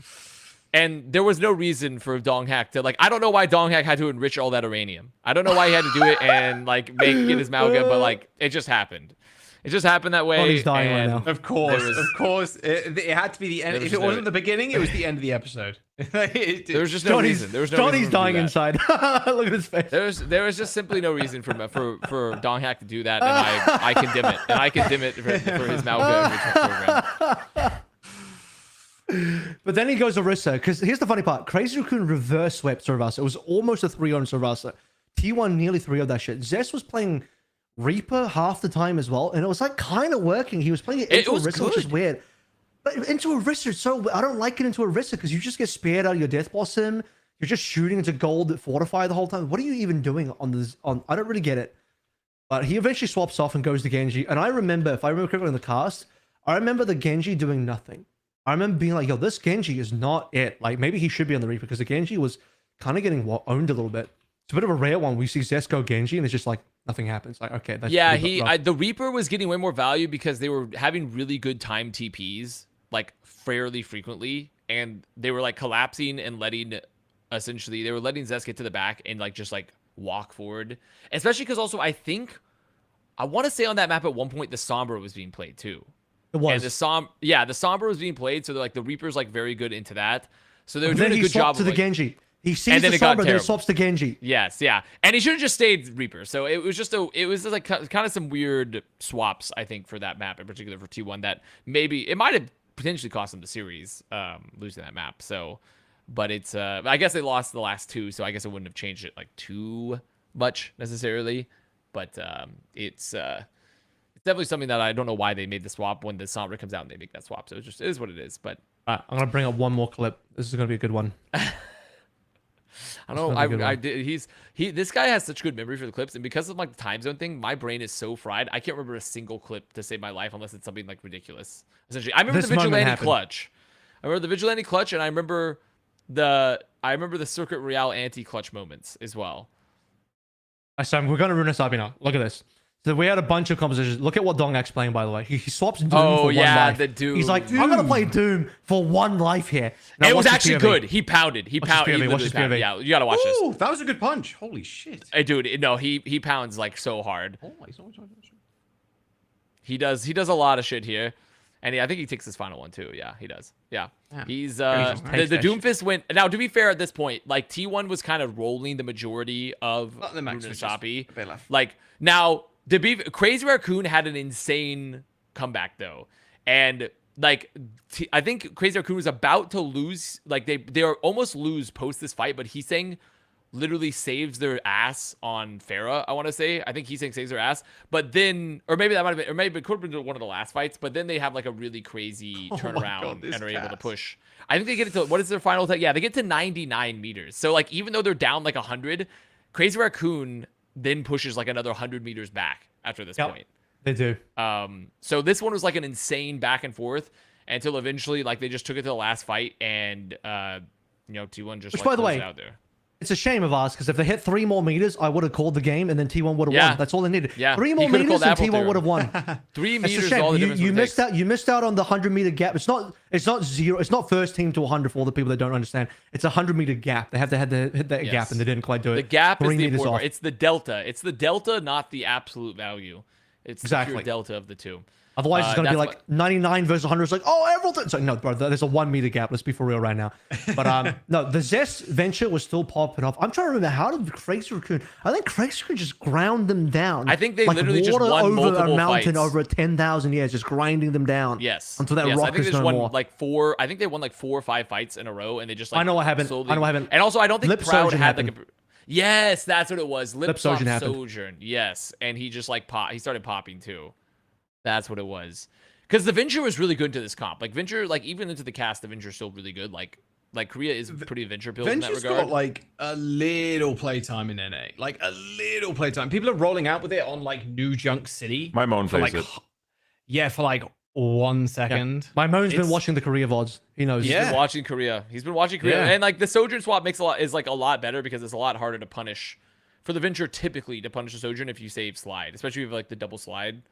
I also think Jay Woo wants to play more Venture, but they're not really the same maps. I remember VP, they'd play a lot of Venture on Samoa Volcano. Yeah. And you can still play like New Junk City first, but they're not really comfortable playing Venture outside of the normal. Volcano Venture seems like a good pick actually for Venture. Okay. Did you have anything more on this finals? Because otherwise I have one thing I need to bring up before we go to Brent's Play of the Week. Vast thoughts? I think Circle Royale was like one of the larger beefs for T1. I will say. I think Circle Royale was a relatively large beef for T1 and like how they played it, especially because like Lip. I think it was this map, wasn't it, AVRL, where Lip pulled out the Aura Widow and it just worked. Like they were about to lose, I believe. I think they were like, or like they were trying to full hold. This one? Yeah, I think I can't remember if Lip pulls out the Aura Widow the whole map, or at least on the defense, like after the events, because I believe what happens is that Crazy Raccoon on the offense, they full cap. Then T1. No, I don't see any Lip Widow here. Was That it might have not? been a Okay, different game. That might be a different game. Okay. Might have been a different game where Lip pulled out the Aura. Oh, it might have been the I think that might have been when they AGG played game? AGG. Yeah, Lip pulled out the Aura Widow because I think was that. Let me check the push percentage. Yes, because that was on. Yeah, it was definitely that because they were in OT. But overall, like this was I think this was a T1 beef, in general for them because Crazy Raccoon watching this like. Yeah, they played some of the Juno, which is like kind of odd. But Matt, he eats that. Which, to be fair, I don't. Zest was like yeeting that. He was. I am yeeting that. surprised he went for that one. What So the? the only reason T1 even broke out, I think on the attacking side, the only reason they even capped A is because Zest got 2 headshots back to back on Heesang in a row. Yes. And if it wasn't for that, they got nothing done. So their attack was rough, man. The T1 attack just had nothing in it at all. And Zest He's was saying trying to keep gap the team them on into the it. May. He's saying gap them on the May this whole time, I believe. If I remember properly, he's saying was absolutely gapping T1 on the May for the majority of the time outside of when Zest. Because like the walls were just way better. He was hitting multiple right clicks at like I think he picked Vigilante like twice. I think he picked Vigilante like twice in like 2 crucial moments. So it was just like another really good look from Crazy Raccoon where they like pulled out somebody that was like, oh shit, like they're playing May now. And they just do that. And notice, even our GOAT Shoe doesn't hit that nade, okay? Nah, he doesn't hit that nade, man. Even our GOAT Shoe doesn't hit the nade sometimes, okay? Just remember that. Just remember that. But it was definitely just Crazy Raccoon look. Yeah, Twilight maybe. He might have hit that one. But I think T1 kind of beefed here comparatively because, and Crazy Raccoon, like he's saying in particular, like he had it, I think, didn't he get player of the match? Like, I think he did. Because he's saying dominated this whole grand finals too. He like absolutely, he had way more impact than like Lip. Like he's saying fucking rolled the whole series. He was really, really good. Do you remember which map skewed Ajaxed? Oh, no, I don't remember. Skew did have a very impactful. There was 2 Ajaxes in Korea. There were 2 big Ajaxes. There was that one, and who was the other one? It was Was it Alfie? I think Alfie got Ajax as well No, for Zeta. was it? I'm thinking of the grand finals only. Or- Grand finals only. No, I but remember there was Skewed also did another one. there was also another big Ajax, and I can't remember. I think it might have been. I think it was Alfie because we watched Zeta before, and Alfie got like speared or something. And he lost any Ajax, but yeah, Skewed also that was- Ajax in the series. I thought remember it was. it was me and Carson with leg day, and I said Skewed Ajax was off camera, and I saw him got speared off camera. No, I'm just saying that also for Alfie. Like right. I think that's what Yeah, happened to it's him. been a too. couple But of yeah, those. It must have been on a match Skewed map. did Ajax. Skewed did Ajax, Very and I don't unfortunate. remember who. I don't remember the map. I I, don't know wish I what could map that remember the was. map. That'd be a But lovely yeah, clip pretty to much bring it was up. just it was a he's saying domination. Crazy Raccoon looked really flexible, and I think T1 unfortunately just they had a couple too many mistakes, and it just didn't work out for them. And oh, wait, no, was this it? No, Skewed beat there, didn't he? So, it was No, just he got Crazy- speared. There's no risk here. He got speared. There's no risk. Yeah, okay, yeah. He's saying deserved it because on Elios he pounded on the tracer as well. So he started off like super impactful, and he was like pretty reasonable on the symmetry, even though it's like hard to like carry on the Oh, symmetry. I remember. Final point. Chorong also had an amazing series. Chorong had like some of the most ridiculous boops and like some of the like really really insane like his I think his Alari was like he actually like hard won multiple fights on Alari too. Oh, really? Yeah. Which to be fair, Chorong's always been pretty flexible. Like even though he's technically a main support player at heart, he's one of those main Yeah. supports that like look at that boop. Like that boop, like if Ooh, it didn't necessarily nice. kill anyone, but it split the entire fight there, and they're just able to walk up, take high ground for free, and it Yeah. split Vigilante, so they weren't getting like Just walk. heals. And then Vigilante walked back up to like contest, well, like with the window, and it ends up like kind of working out. But like there are moments like this all the time where Chorong like Dude, essentially that like, window fucked them. is in. Bro, that window is so bad. Yeah, there was. I think it was also this map where Vigilante jumped up to contest the lip, or like he's saying with the window and like on the defense, and he died like on first. But yeah, it was a very very good series, and I think Crazy Raccoon like the allegations of sandbagging I think are just wrong. I just think they weren't just playing their fumbled. best, and I think they just weren't playing the optimal comps they could have. Like, Right. I think they started playing like a lot more of a variety of comps, and they looked like just overall a lot individually better, and they look back to Crazy Raccoon form. That double, that Chorong, That- Chorong had a that lot of was confidence. nice. Chorong was like, I'm just gonna wall ride this one, and Prop Power's like, nah, no, you won't. And that's it. I don't think I have any more fight. I have any Yeah. more thoughts about this series. That's it for me too. I'm good on that. All right. I'll save my segment for next week Damn. because it's gonna All drag right, my ring show in for Johnny's too long, player of the but week. I gotta wrap this one up because I gotta go momentarily. But let's do a proper Bren's player of the week. What is the first player you'll think of this week? First player? Honestly, First player you Honestly, think of? We're doing these week? players now? I Let's mean, do a- let's if do we a were to player for do- once. This if we were to do a this would player, have been it'd be a Heesang. proper Plat Chat Overwatch episode talking about. I the would game. say Heesang because it went from Crazy Raccoon, not people being like, oh, are they sandbagging, to like he's saying like hard dominating throughout all the playoffs and winning Korea. I'd would go for say. I'm gonna annoy Sugar-free. everyone. I'm gonna annoy everyone by saying UB. You. That doesn't okay. That doesn't annoy me. That doesn't annoy me. I mean, I I'd say can't hate sugar that. free because like SSG actually look pretty damn good and he's kind of popping and yeah, he just looks like back to their normal selves. Yeah. Doing Great. players. We have a few candidates. So Yeah. Johnny, you have to make a decision. What's your here as the decision, host. Johnny? I'm just glad it's not two of you. That's all. Bro, Player of the he week, ain't getting Krusty. Brent's player of the week. Goes the week. I can't speak TP of for the week. Heesang, but you know, I'll take your vote on it. And sugar free is just consistent LeBron. So Yeah, facts. we'll give a shout out to all those players. All those players. We gotta make up for the previous week's awards, so we'll give it to multiple players this week. So true. Here we go. Okay, this has been a fantastic episode, fellas. Thank you for staying on late and chatting Overwatch. I'm giving Brains Player of the Week to Oklahoma City Thunder, actually. Yeah. I am Maybe giving- NBA or something. They did, but unfortunately, they're one of the Halliburton, whatever the guy's name is. He fucking tore his Achilles or whatever. So In the first You quarter, know. yeah. Oh, That guy can shit, get Brains Player of the Week. It's a bit tough. yeah, I do not give his Achilles tendon the Bren player. of the It week. was one of the best NBA seasons of all time, based on my few years of watching it. But I really enjoyed it. I thought it was an amazing NBA season. So yeah, that wrapped up Game 7 yesterday. That was a fun season overall. Shame it ended that way on Game 7, but it is what it is. Anyway, thank you so much for tuning in to Plat Chat Overwatch episode 271. My goodness, Jaws, Avast, AVRL. Thank you so much, and hope to see you next week. Yeah. Solomon? Yeah, I'm You're the just glad producer, that by the Avril way. wasn't. I'm just glad Avril wasn't seething this episode, unlike last episode. Everyone was saying Avril was Wow, seething. kind of was seething Yeah. in the first 15 minutes. Just want you to know that, Avril. I just want you to know that, Avril, that you were seething last episode. Apparently. I can't remember this at all. Allegedly, you were just silently angry the whole episode, according to Was I? people. I was just Yeah, thinking I about measured- According I to measured one your people. aura. That's normal. I measured your aura. I measured your aura. There was a lot of anger radiating off of you. We should measured stop listening to one person on the internet. All right. Thank you so much, fellas. Bring them on. I'll see you next week. Take care, everyone. Yeah. Goodbye, everybody. Let's do our really slow fade to black. Let's see it. Not do the fade to black. Here it comes. It's going like 1% a second. There we go. One There it is. shade darker per There second. it is. It does. It Oh, slowly we're fading to black, fades. everybody. Woo! That's what it's all about, baby. The fade to black. Slowly but surely.